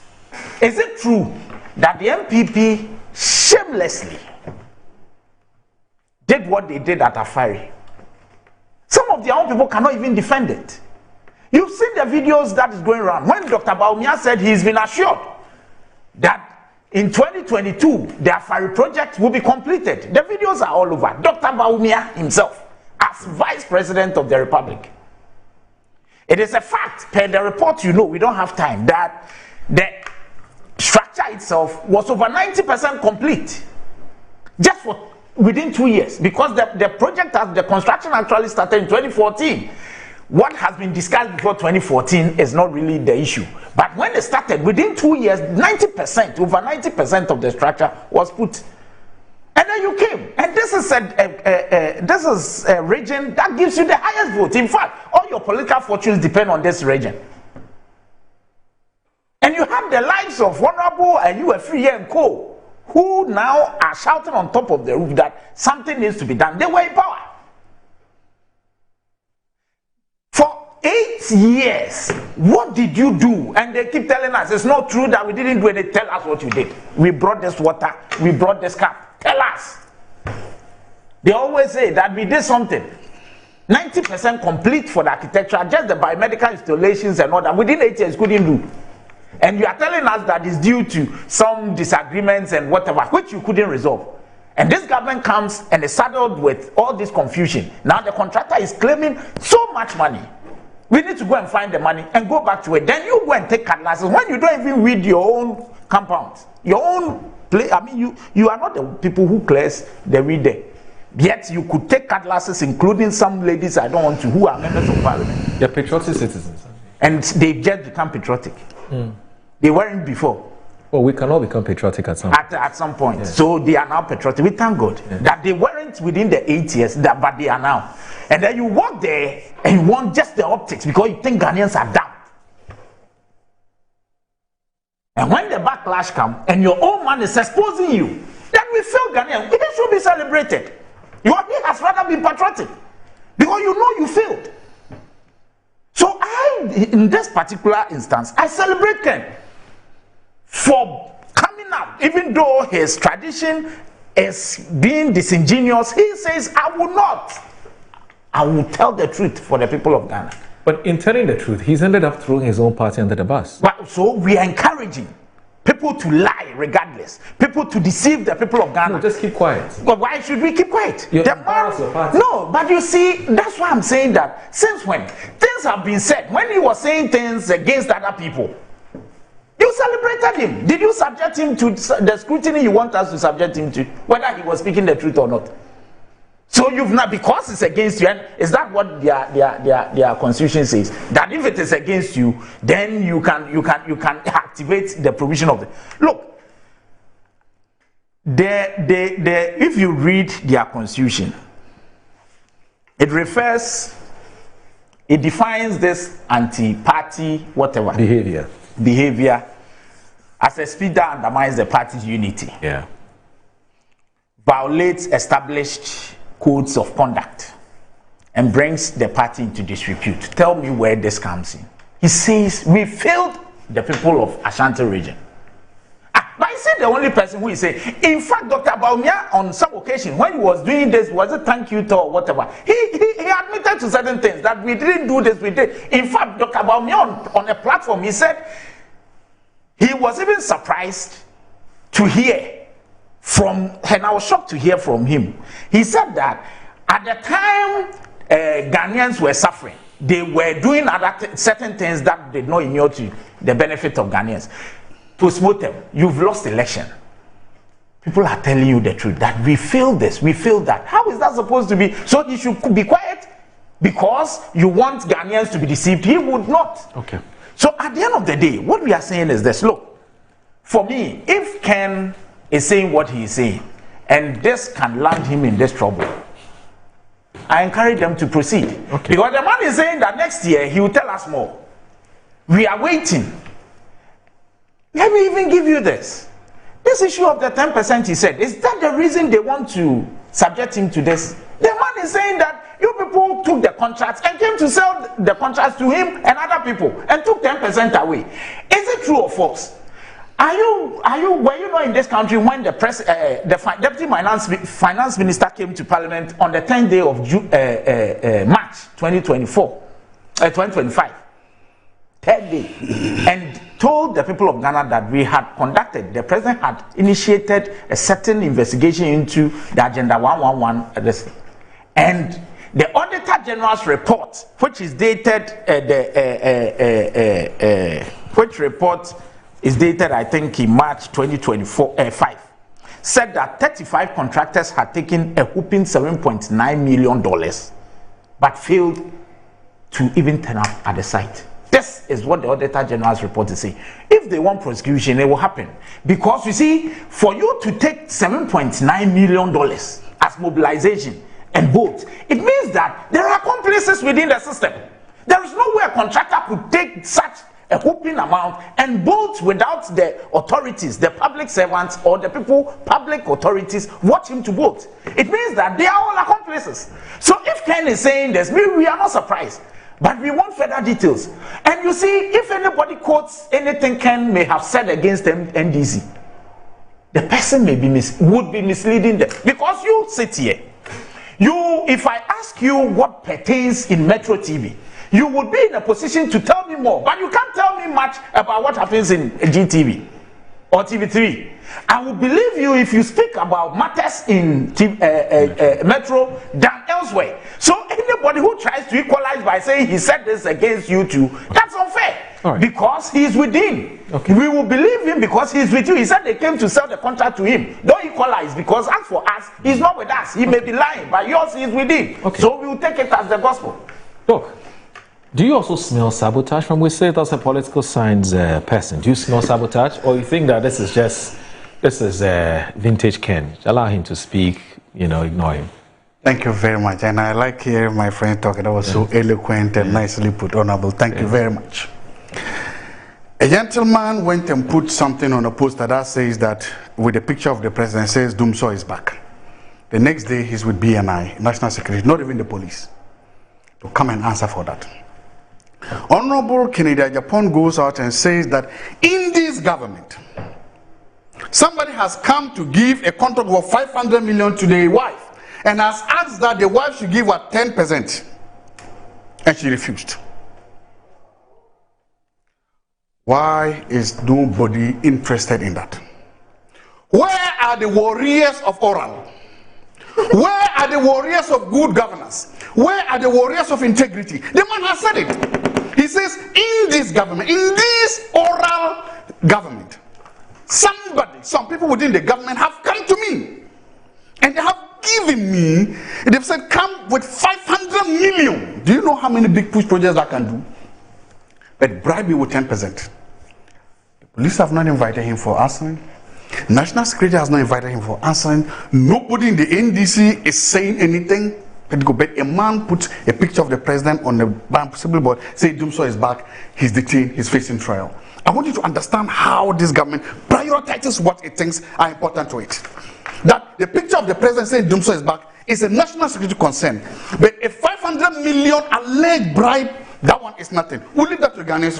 Who were the men and women behind that contract, and where are they? Why are we not investigating that? Number one. Two. Should the investigation also cover the Agenda 111? In fact, it should go beyond that. It should go beyond that. Remember, let me tie that into it. The road minister, the road minister has come out to tell us that so many people are also taking money to go to contract. They've not gone to the site. Who are they? Who gave them the money? Why were they giving the money? And why are they not aside? That is part of the what? You remember when they came and said single source or whatever contract? Part of it. If you go and give a multi-million-dollar contract to a wheelbarrow contractor and he's not aside. No, I'm still staying with it. So good. I'm staying with Ken. I'm staying with Ken. So I'm saying the point. He made a point. He made a point. He actually made a point. He said, literally was saying that the popular Ghanaian saying, if a frog comes up, the water, blah, blah, blah. Well, Canada Japan is saying that people within this government came to him. He came to his wife. Is he with that? He know. Honestly, I respect him when I talk. I just say. So they came to him. Well, put me right. So people within the government came to him and his wife, and said, "Here's a $500 million contract. Take and give us our kickback." Who are those? So I'm waiting for Ken to sing. Honestly, I can't wait for. I don't think. I think 27 is too far. They can go there. He should sing. In the songs he will sing, he should make sure that the names of these men and women too are mentioned. Okay. The name of these people too are mentioned, so that we'll add it to the song and see whether we are money we're dancing. That's the first thing. The second thing, let's go back to this. You read a statement by Samuel Oku. Yes. Thank you, Honorable Samuel. Sabotage. It is obvious and it is clear that there are certain religious and tribal bigots outside there who will not want to see a Muslim as president of this country. Really? There are certain religious and tribal bigots there who will do any and everything to sabotage the will of the people. As a society, once in a while, we need to call them out. And for me, if your idea against a candidate or against a person is rooted in this hatred, in this sabotage, then you are not good for this country. Those do exist, and we must begin being honest and transparent in how we talk about these things. And Ken is one. Sorry, I want to follow you. Because we are talking about Ken. I was just waiting. You are talking about Ken. I'm talking about religious and tribal bigots in our government. Help us. Who are those who gave the money to Ken? Who gave money? Ken said people came and gave him a contract for money. Who are they? No, his wife, not him. No, his wife. To his wife. So who are they? Who are they? No, he said you people have taken the 10%. The man is with you. Honestly, you are allowing him. There was a reason why. The investigation should come. There's a reason why. Moro, talk about it. There's a reason why I did not heckle him. Thank you. You proceed. Okay. But you are allowing him $7.9 million. If you please, I'm actually good at heckling. Don't worry. I'm very good at it. Please proceed. He won't do that. I wanted to assist. Yes, he promises never to do that. And so our body politics has gone beyond that. Right. But he wants clarity. He wants I don't owe him clarity. When you talked about the tribal. I'm saying that they have. I've said that. Okay. I mean, they are. Is Ken one of them? I don't know. But context is key. I understand, but I'm contextualizing what I'm also saying. What I'm saying is that why don't you call the spade a spade? If you think that's it, I'm not saying it. I'm just telling you what I'm saying. What I'm saying is that there are tribal religious bigots outside there who are also saboteurs and who will do everything to make sure you don't see a Muslim as president of this country. They are there. I've said that. That's what I would say. I'm not struggling to say it. Okay. They are there. Good. So we must understand those things and make sure that as a country we've evolved, as a country we've grown, as a country we've gone beyond that. And that it is important that when issues like this happen, we summon our better angels. We don't degenerate into our worst fears. We've got to do that. We owe that to this country, we owe that to this generation, and we owe that to say that a man's character, a wife should be judged based by his merits, based by what he has done, not which God he prays to and how he prays to, and not his geographical locations. We ought to do that. Until we do that, if we sit down and we think that because of political expediency, let us engage in this, and because it will not be doing ourselves good and will not be doing this country any good.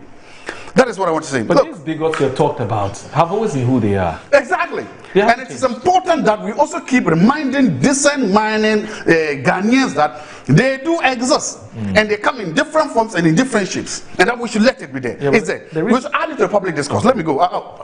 If not, let's go back. There's something about Afari hospitals, Afari clinics. Yes. And I think the other day is the Honorable Collins, what's his name in Parliament, Adumako also.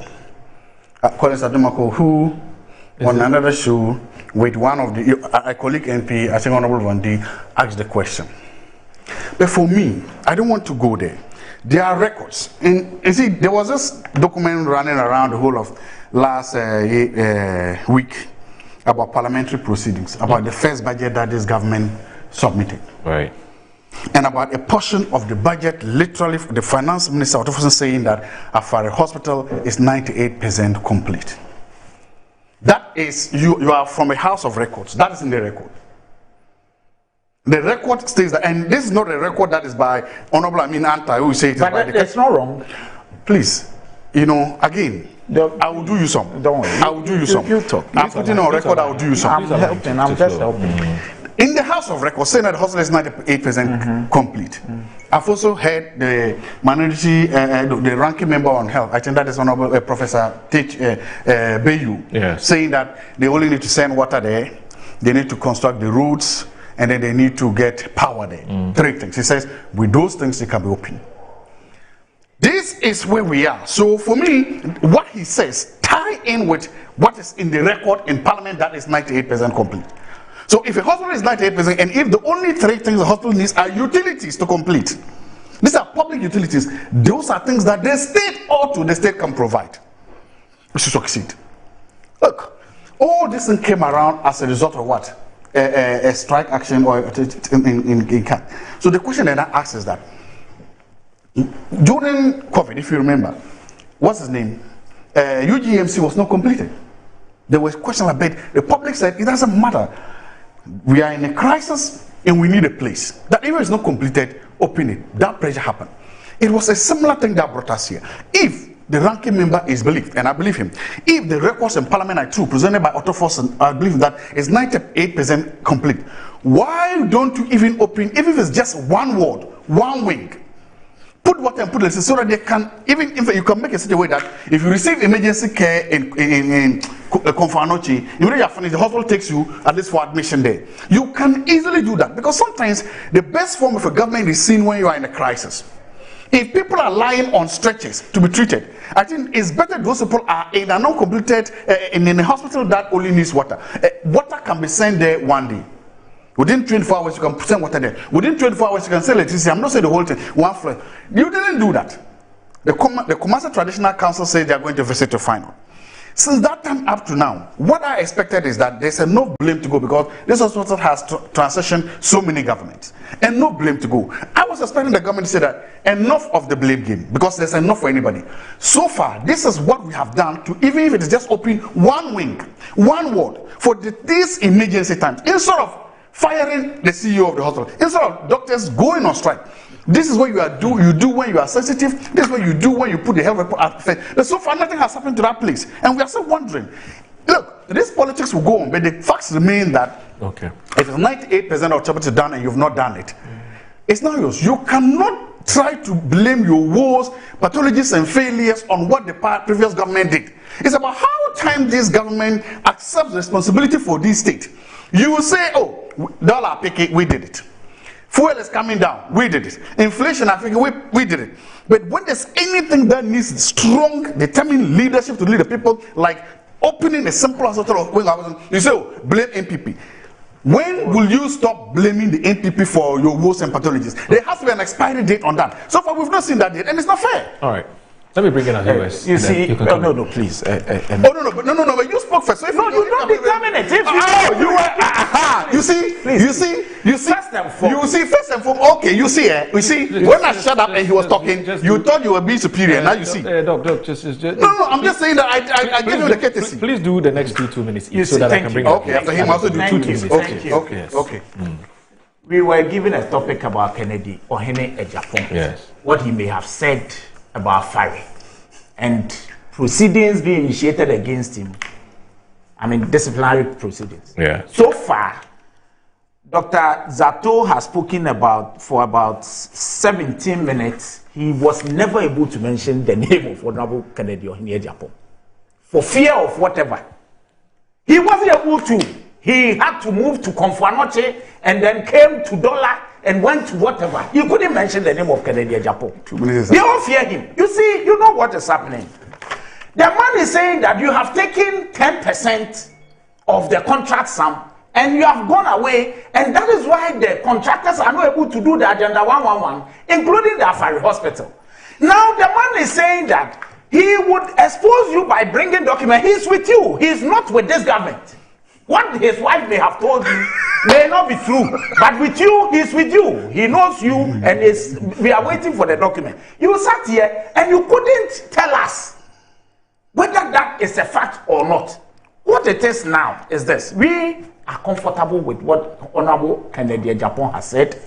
That is the topic you give us. We are waiting for him on that. In fact, that is even too far. He should be very careful with his life. We beg him. He should take care of himself very well for us. Keep those documents very well. We are waiting for him to expose, but we are saying we are not surprised because the Auditor General has said that the contractors have taken $7.9 million and have bolted. Those who gave out the contracts are in this country. They are not asking questions. It means that they are complicit. They have also, taken some of the money and have allowed the contractors to vote. This is what we are saying. They shouldn't use this to hide and then say that they are instituting disciplinary proceedings against Ken to cow him. Okay. Ken will speak his mind as he has always done. Okay. This is a man who you have celebrated for years. He has said so many things against his opponent and you celebrate him.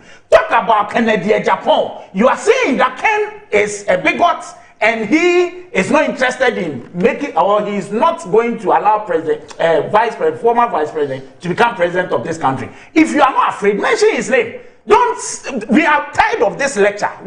This is not a political science classroom. Mention the name. Talk about the issue. What we are saying that Ken is saying you have taken 10% of the contract. Is it true or not? If you want to go after Ken, mention his name and go after him. As far as this lecture. Oh, no, well, you saw how when you spoke for 3 minutes. You saw how when you spoke for 3 minutes, he didn't interject. So please do same for him. Thank you. Honorable Kennedy Ohene-Agyapong, thank you for your revelation that the warriors of Oral are demanding 10% for a $500 million contract to your wife. Honorable Kennedy Ohene-Agyapong, thank you for telling us that these men and women parading around claiming that they want to retrieve all loot have conveniently and significantly turned their face towards one of the most grievous allegations against the state. If Fanti Kenke has said this, he would have been summoned by the police. If anybody else had made this, I can tell you, if a TikToker had made this allegation against the state, that TikToker would have been in police cells by now. Kennedy, I want you to understand the gravity of what he said, that the incumbent government tried to bribe his wife with a $500 million contract, and the wife turned it down. And where are the wolves of Oral? Where are the patrons of Oral? Where are the messiahs of Oral? Where are the men and women who said they would retrieve all loot? Because this is what happened. If Kennedy Agyapong's wife did not take it, who else took it? If she rejected it, who did not reject it? Who finally took it? Okay. Why? When? And how much? All right. If we were in a government that is so sensitive to corruption and to abuse of power, this is where the investigation should begin. All right. Somebody else, it's possible somebody else other than Ken's wife took it. Who is that person? Okay. And who was even the man or woman bold enough to even go to Ken's wife and offer her this bribe and this juicy contract? Okay. These are things that are live. And the witnesses are all here, they are not dead. Okay. This is where you start. If you think you are a government that is transparent, you think you are a government that believes in what? Rule of governance. All right. The rule of law. Let me bring in our viewers now. So Prince Henry from Koforidua, he wants to become the NDC's Eastern Regional Communications Officer. He says, please, which capacity is Dr. Zato seated in your studio as a social commentator, policy analyst, or MPP communications member? Because I'm confused. I can't see any MP member in the studio apart from Akwetia NDC MP, aka Akwetia Showboy. Because same Dr. Zato appears on your sister station as social analyst with another MPP rep, but eventually Dr. Zato will end up defending the MPP more than the MPP rep on the show. We should be principled as politicians because the future is pregnant. As for the parents, buying cars for the children. I don't want to read that because we haven't looked at that already. Now, Kwabena Sapon says, okay, this man believes that, does he accept the current NDC attempted to sell a contract to his wife too? That's Mr. Kwabena Sapon who is asking that question. Kwabena Sapon is one of the founding members of the MPP. Reverend Samuel J says, good morning, Mauro, and belated happy Father's birthday to you and your panel. Mauro, the problem with us in this motherland is that we are self-centered, greedy, arrogant, money lovers, and partisans. We're always ready to do anything to keep or bring our party in power than seeking the interest and the total growth of our dear nation. Mauro, can you also explain why you always host MPP and NDC but not involve PNC and other parties that are recognized by EC? However, I salute you for the good work you and your station are doing for Ghana. Stay blessed. We'll bring it at PNC very soon. Don't worry. Alhaji Hamza from Pig Farm, he says, good morning, my brother. In my humble opinion, Lawyer Kofi Safo is trying to be economical with the truth. The statement that he's even issued yesterday goes to show he didn't issue that statement. He didn't. He said he didn't. It says that he had a plan against Ajua. We're being told again this morning that the security guards gave warning shots. That's a lie. Please, a critical look at the car. The car was directly shot at, and it was only God that saved Ajua. She was lucky on that day. They decided to drive. They decided to drive herself. The IGP must get personal interest in this matter, and in my humble opinion. Now, okay, all right. That's Alhaji Hamza from Pig Farm. Edmond says that your Zato is beating around the bush today. Can't you see or understand what he's saying? Okay. This one, Samuel Brian Boabing. He says that did Prophet Muhammad leave Islam to his son or any member of his family? Did James Makion leave the Church of Pentecost to his children? Did John Wesley hand over the Methodist Church to his family? It is only in Ghana that the church has become a family business. What does Christianity truly teach about handling disagreement? As Karl Marx famously said, religion is the opium of the masses. Ghanaians must wake up and reflect critically. How can anyone continue to attend a church when its leaders are willing to take another person's life simply because of a disagreement? That's deeply troubling and utterly shameful. Samuel Brand Boabing. Whatever went wrong during our time in government can be corrected when we return to power in 2028. We also have many positive achievements from that same government that we can proudly point to. The 2028 election is a must-win. We must remain united, focused, and determined to secure victory. Together, we can rebuild, correct our mistakes, and return stronger. And I end with this one from Carlos. Guy G from Cantonment says, strong parties unite despite disagreement. This MPP internal wrangling is very unfortunate. All the party faithful should be mindful of the comments we put out there. Let's use internal mechanisms to resolve our disputes rather than making them a topic for discussion publicly. My regards to Dr. Zato, a Guy G from Cantonment in Accra. And then Carlos says, good morning. As for the MP and Dr. Zato, the less said about them, the better. Regarding the hospitals we are discussing, we do not need to blame anyone else. We need to hold the NDC and the health minister accountable. The minister should have paid close attention to these hospitals and ensure that those responsible for the mess and the resulting financial loss to the state were held accountable. Instead, the same people who caused the problems are still being allowed to continue with their actions. Upon taking office, the NDC should have ensured that those responsible were investigated, prosecuted, and taken to court for causing financial loss to the state. Had that been done, they would not have behaved the way they are behaving now. Therefore, we have ourselves to blame for failing to take decisive action against them. Carlos, and I said, God bless you. And that's my final one, sorry. Alfred Kojo Trados, he says that I'm always amazed when I hear the MPP make commentary about the Afari Militia Hospital. The facility was in their stronghold, and for 8 good years, they couldn't complete it. Now they're expecting the NDC government led by visionary leader, President Mahama, to complete it within 17 months. More, the MPP should be the last people to talk about the Afari Militia Hospital because they had the opportunity to complete it, but chose to concentrate on digging a hole with Gargantua money in the name of a cathedral. That's Africa Tridos. He says he's the best replacement for the Deputy National Organizer position of the NDC. All right, so this is where I'll bring the conversation to an end because we have to talk about the World Cup. We have to have an update on what's happening with the World Cup. And your time is up. Your time is up. Your time is up. Your time is up. Your time is up. England. We will colonize them. That's right, my father. We are going to colonize them. They will cry in British. They will say in it, but we are colonizing them. Their referee, their coach will sweat. He will change the players. We'll colonize him. Their king will call and say, what is happening? We'll colonize him. We'll colonize the whole country. My God. From 41st minute, we will colonize them to the second half. Colonize. They are number 4. It was falling down everywhere. They are number 4. We colonized them. The month is not even finished. We are laughing. Wow. We say we won't give them independence. In the first half, they said they want independence. We said Ghana Palava. It will never happen. Oh, the British people. I will say at the World Cup on the pitch. We will colonize them. Then they are sweating. Then they are tired. Then they are.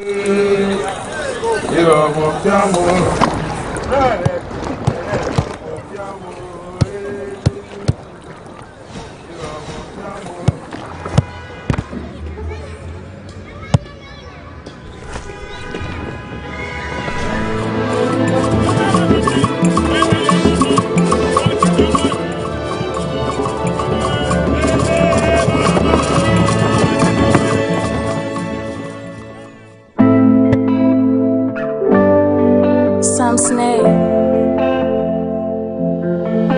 Junker.